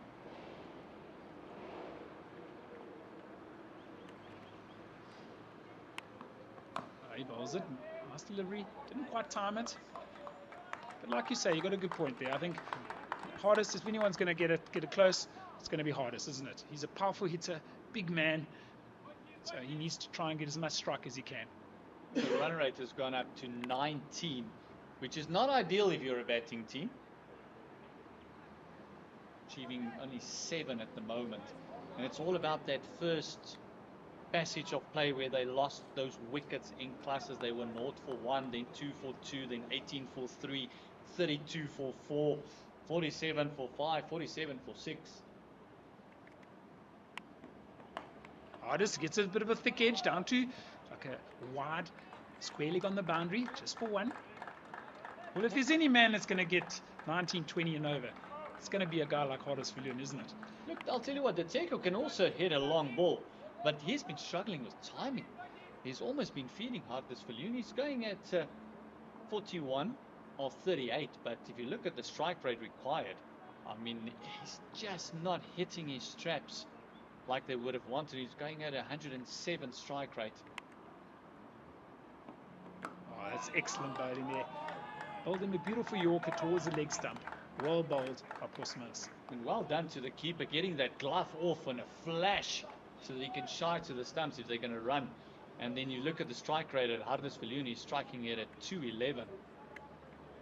And that's an interesting point what you said there. When he takes his glove off like that, if the ball hits his glove, because it's a willful act, and it hits his glove with his glove off, then it will be 5 penalty runs. Oh, So that's something also for the listeners to hear. Lovely ball again, nice and full. No, couldn't get underneath it. Beautiful Yorker, fantastic bowler. And yeah, that's for me nowadays. We bowl a lot more Yorkers. They like to mix it up with their slow ball bounces and that, but for me, it's a very underrated delivery. and in this over, the 100 came up for the Northern Cape Heat. As you can see, the captain Haasbroek and his team sitting there. Not a lot of conversation between those top order batters there. I think a lot of frustration for the coaching staff as well. They were looking forward to this game, finishing fourth on the log, playing the log toppers. But oh, if you could have toppled them, then you had a chance in the final. And it's always like that. There's always going to be a team that's really happy, and there's always going to be a team that's really disappointed. But at the end of the day, like you say, you know, it's one thing to lose the game, and there's like by 1 run or 2 runs, they know that you've played well, but they're going to be, like you say, very disappointed with their performance. They didn't bowl well, didn't particularly, and they haven't batted well. So they've been poor all around really. But anyway, the tackle picks us up, and this could be taken. No, it's cleared the boundary. Beautiful shot here by the tackle. It's not all over, so it's gone for 6. But it's going to be a really difficult task. It will have to be something extremely special for them to pull this off. That's going to be very special. And this time, Aman Khan going the same route that Shavir Khan did with his first delivery back. Going for 6. And the tech, you could see, just trying to get underneath it, making sure that he gets the elevation to go for that shorter boundary. What would the reply be from Khan? He goes again, and he's connected that beautifully. It's gone for another huge 6. Going to land on top of the roof here. Understand? There you go. It's land on top of the roof, and luckily the ball's come back. What a shot that was to Theko. The Teko brings up his 50. That's on 42 deliveries. He knows he needs to pick up the strike rate. It's all about boundaries now for the Northern Cape Heat. They have not given up hope. 110 required of 34 deliveries. Aman Khan. 2 6s in the over. 12 runs coming from it. 1 more and they'll be right up on that run rate for the over. Like you said before, 19 runs and over. They've got a partnership now of 67 runs. It's a great effort by these two. Again.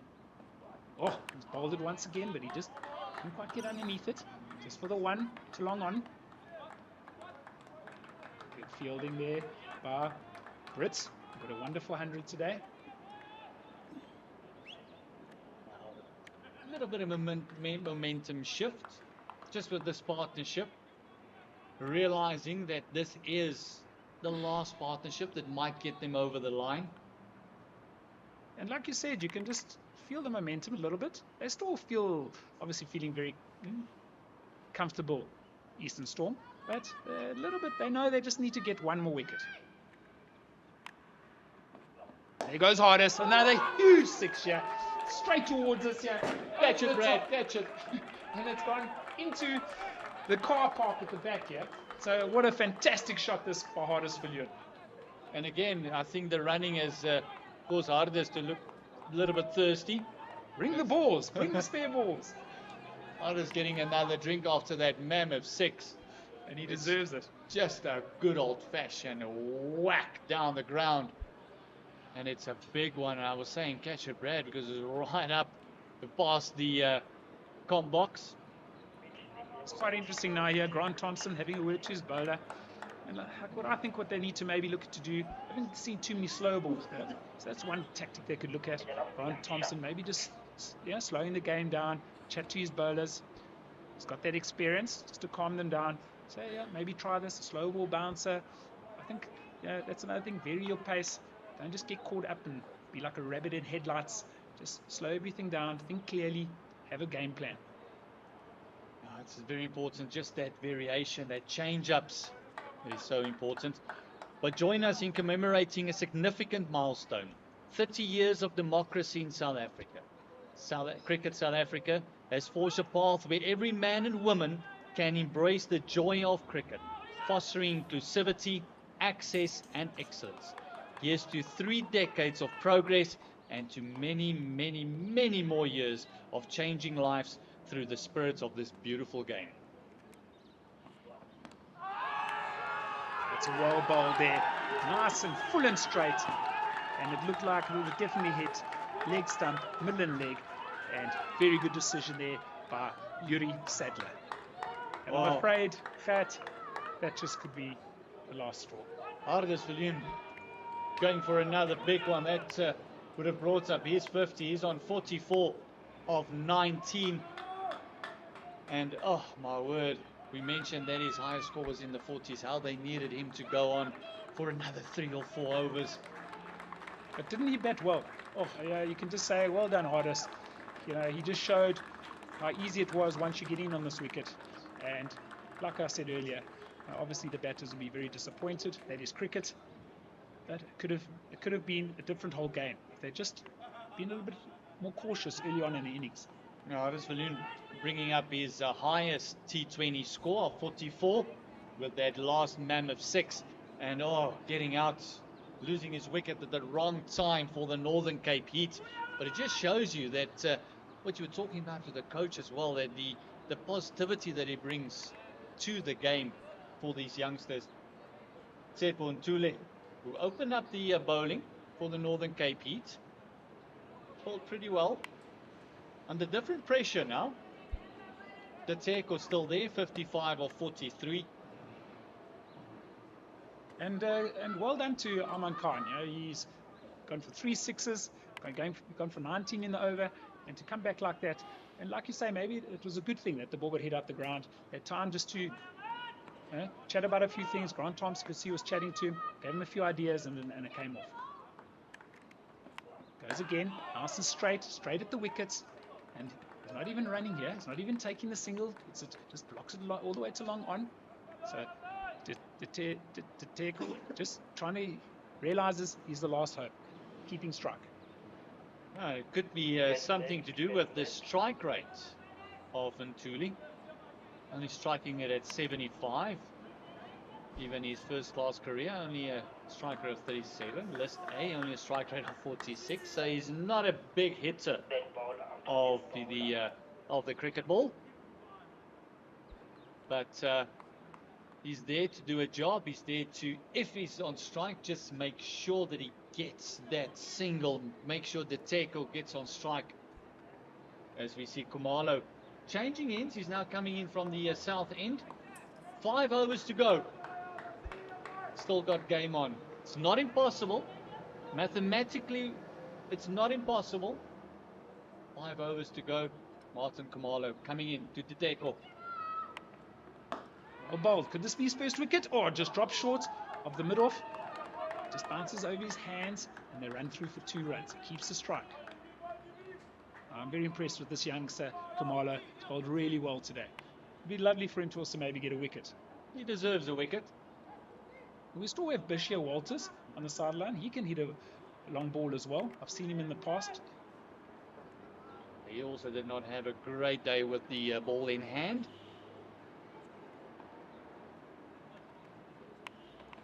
And again, drops it slightly short, but this could be taken here. Who's going to keep his ball? Keeper takes it. And a fantastic, and there we just spoke about it. Well done, Khumalo.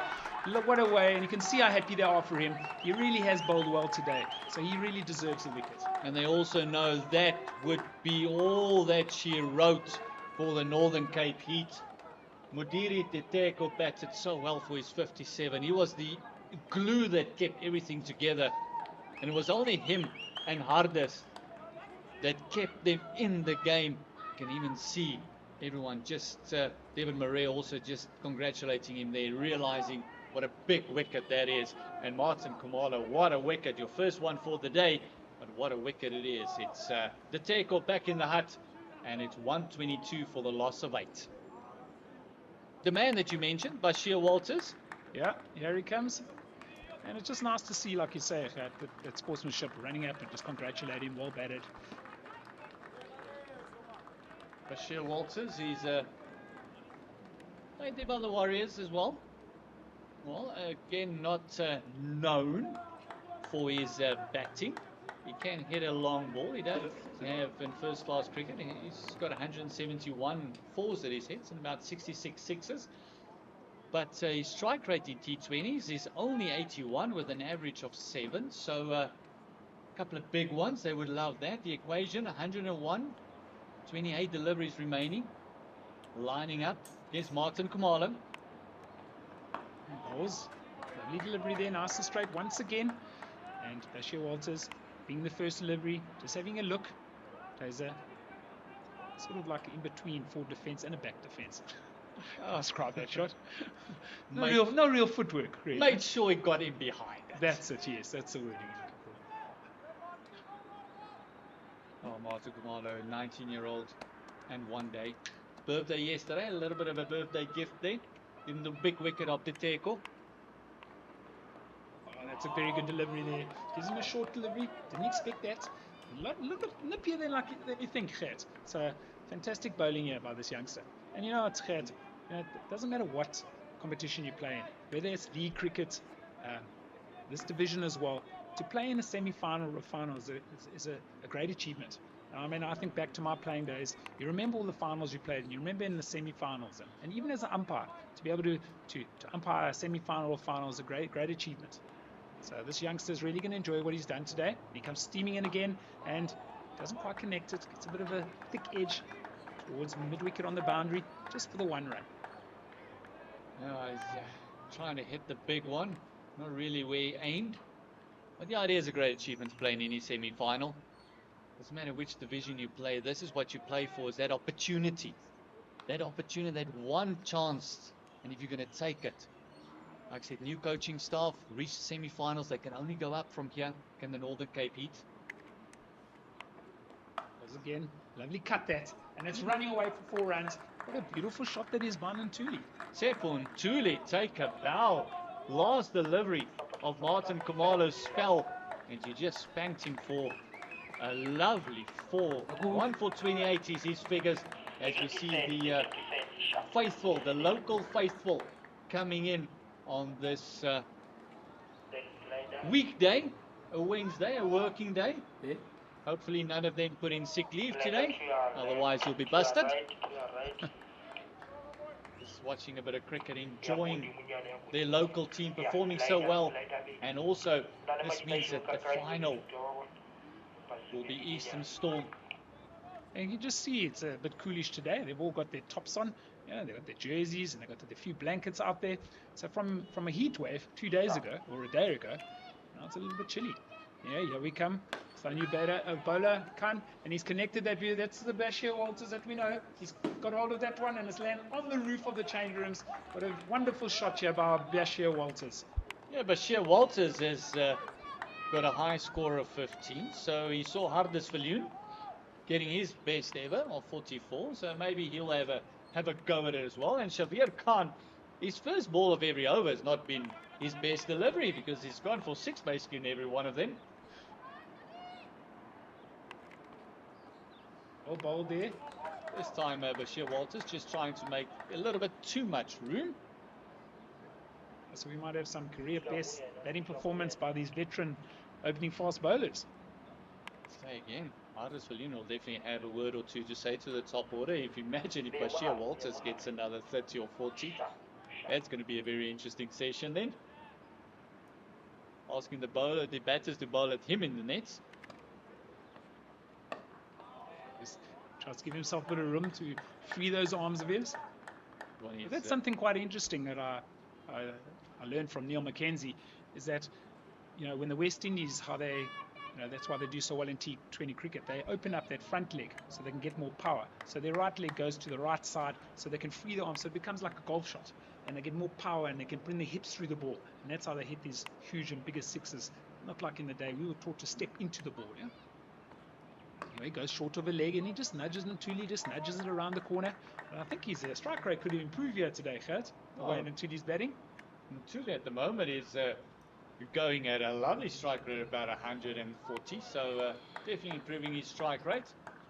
Does look like a much better batter than his record actually shows. I agree with you. Looks like he's got a nice little technique.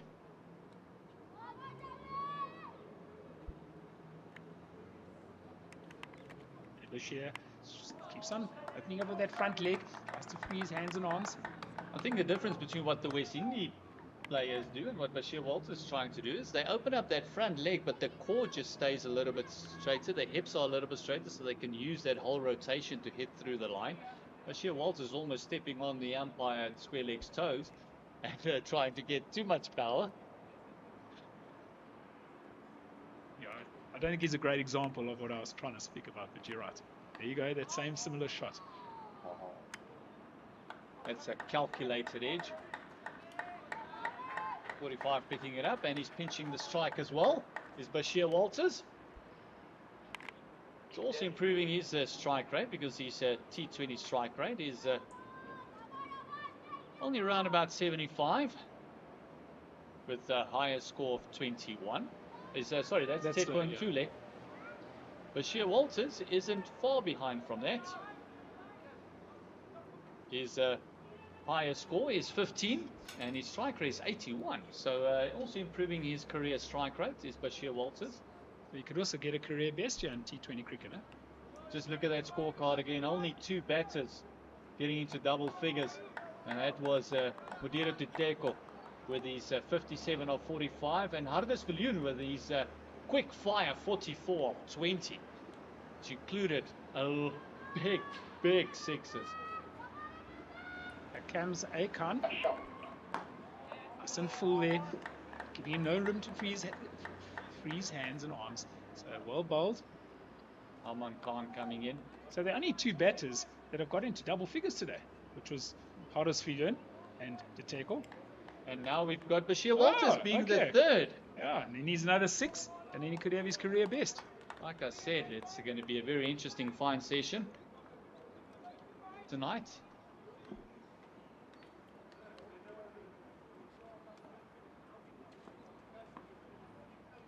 Aman Khan into Tepon Tule. That's a lovely shot to mid off. Like we were saying earlier, he really has got showing some potential with the bat. Looking at the rest of his record, well, he's known for his batting. He only has a higher score of 14 first-class cricket. And the 4-day cricket coming up. It won't be long after this competition. Might just make a case that his technique is not too bad. It's very composed. Higher score of 21 in T20 cricket. That's excellent bowling there. Having a bit of fun there on the pitch. Almost like he's teasing the ball. Aman Khan. And the sun's come out really. Turned out to be such a beautiful day. When we got here this morning, we were looking at apps and seeing if there's a bit of rain forecast, and luckily we could get the semi-finals in. So you've got your top off, you sitting in your short sleeve shirt here, Gert. So yeah, the weather's really improved. Turned out to be a beautiful day. They called this. Nudges it on the offside for 1 run. So 137 for 8. Only 14 balls left in the innings now. Yeah, that equation is still 85 required. Mathematically, it's become impossible now. They need 36 per over, so that means even if every single delivery goes over the fence, if there's not a no ball in there, it will just fall short. But hopefully we'll get a bit of entertainment here by Bashir Walters here. Let's hope he can bash a few over the boundary. There he goes for it. He's not going to go home wondering. That was the pull-away slap in the cover region. Not sure where he wanted to hit that one. It's obviously the way he bats. He just spreads that front leg and he just has a full go. Sometimes he gets hold of it. He's a big man. If he gets anything in his half, he just swings through the line. So credit to the bowlers. One more delivery to go for Aman Khan, who's in his last over. Thus far, 3 for 31. And that's very well bowled. And a great spell here by Aman Khan. 3 for 32 of his 4 overs. Can be very proud of himself. And I'm sure he's going to sleep very well tonight. The score is now 140 for 8 after 18 overs. Yeah, Eastern Storm now making sure that the final will be here in Benoni as well, being top of the log. The other semi-final would be the ACDC Express Tuskers taking on the 6-gun Grill Garden Route Badgers. So that's going to be... I'm pretty sure that both of those teams wouldn't mind actually coming up here to this pitch. Very good pitch to play on. Oh, no ball. Shabir Khan, naughty. No ball. Bashir Walters wants the single. He wants the free hit. Like you say, very naughty by the bowler. No need to bowl no balls now. But because they ran a single now, they can change the fielding from not being able to change the field when the striker, the original striker wasn't struck. Now they've taken a single, so now Grant Thompson, being the captain, he's allowed to change his field. This being the penultimate over, 81 of 12. Mathematically, they can't make it. A little bit of milestones still to get. Bashir Walters can get his PB, his personal best.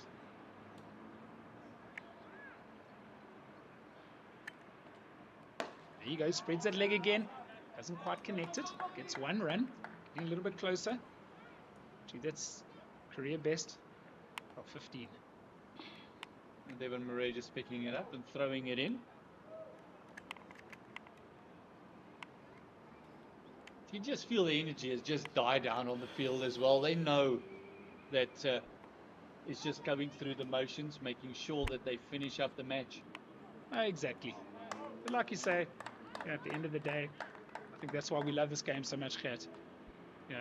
Bashir Walters can still get a career best. In Thuli, we're seeing something that is showing that he can bat a bit. So there's always something in the game.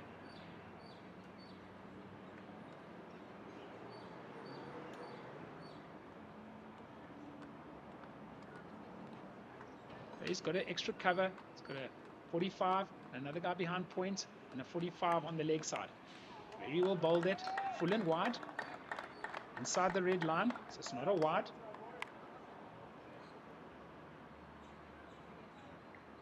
Just finishing up, making sure that you do what you do best.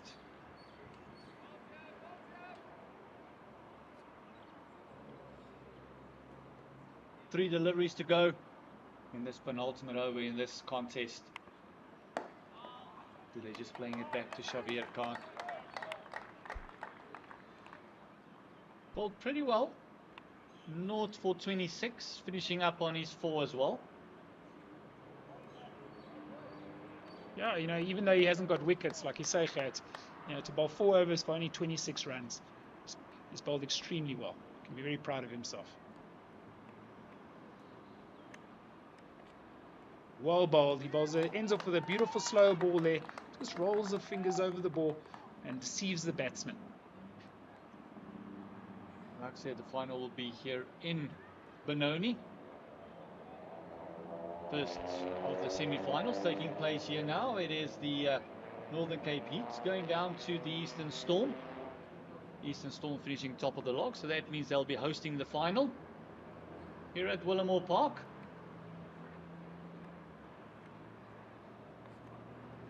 Once again, he does exactly the same thing. Bowls the same thing. Keeps to what worked. And excellent bowling here by Shabir Khan. Bowled 4 overs for 26 runs. And tomorrow it will be the second semi-final. ACDC Express Tuskers taking on the 6-gun Grill Garden Route Badgers. That will be in Pietermaritzburg, the Oval. It's going to be a fun game here as well. It's position 2 and 3 taking on one another. And the Eastern Storm Union will be very happy to have had a home semi-final and now also having a final at home. So well done to them.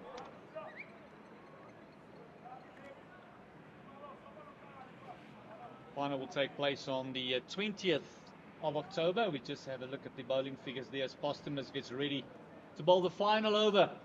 Coming into Bashir Walters. And that is the leg stump out of the ground. Bashir Walters giving himself a lot of room. Going for that expansive shot again, but it's all but written. Could have almost just tapped it around the corner, make sure he gets a bit of a knot out under his belt, but he's a team guy. That leg stump went flying. Oh, but he didn't get his career best.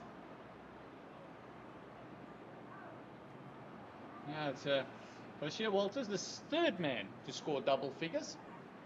That would be with his bowling partner, Hardus Viljoen, who scored a 44 as well, and De Teko, who scored a 54. 143 for the loss of 9. It is the Eastern Storm that will go through in the CSA knockout final. And in walks the experienced Kwabe. I don't know if you've seen much of him, Gert. Sakele Kwabe, much better bowler than a batter. He's not known for smashing it. Anyway, like you say, it's not his job as to come in here. So The 36-year young Kwabe, he's got a personal best of on 11.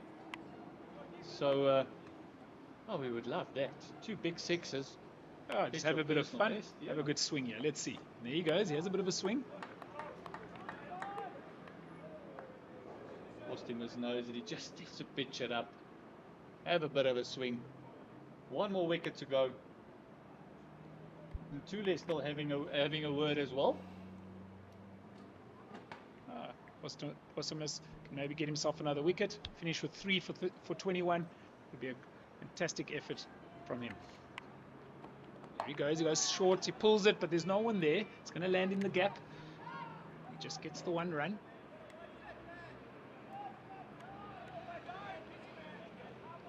And Tule will be happy to get the strike.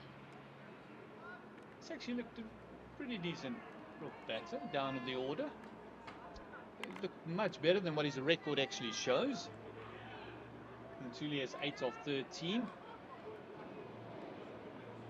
I think the most probably is he would be looking to hopefully try and get a knot out here. Let's see what he does. He just flicks it off his legs there down to a wide square leg on the boundary there, just for the behind square for a run. No doubt, picked up by the man of the match, Chris Brits. Scored 107 not out. He carried his bats throughout the innings of the Eastern Storm.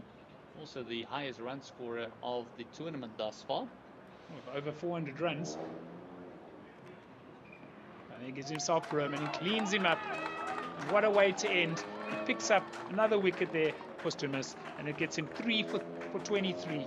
What a fantastic effort here today from the Eastern Storm. They are the well-deserved winners here. They have completely outplayed the Northern Cape Heat.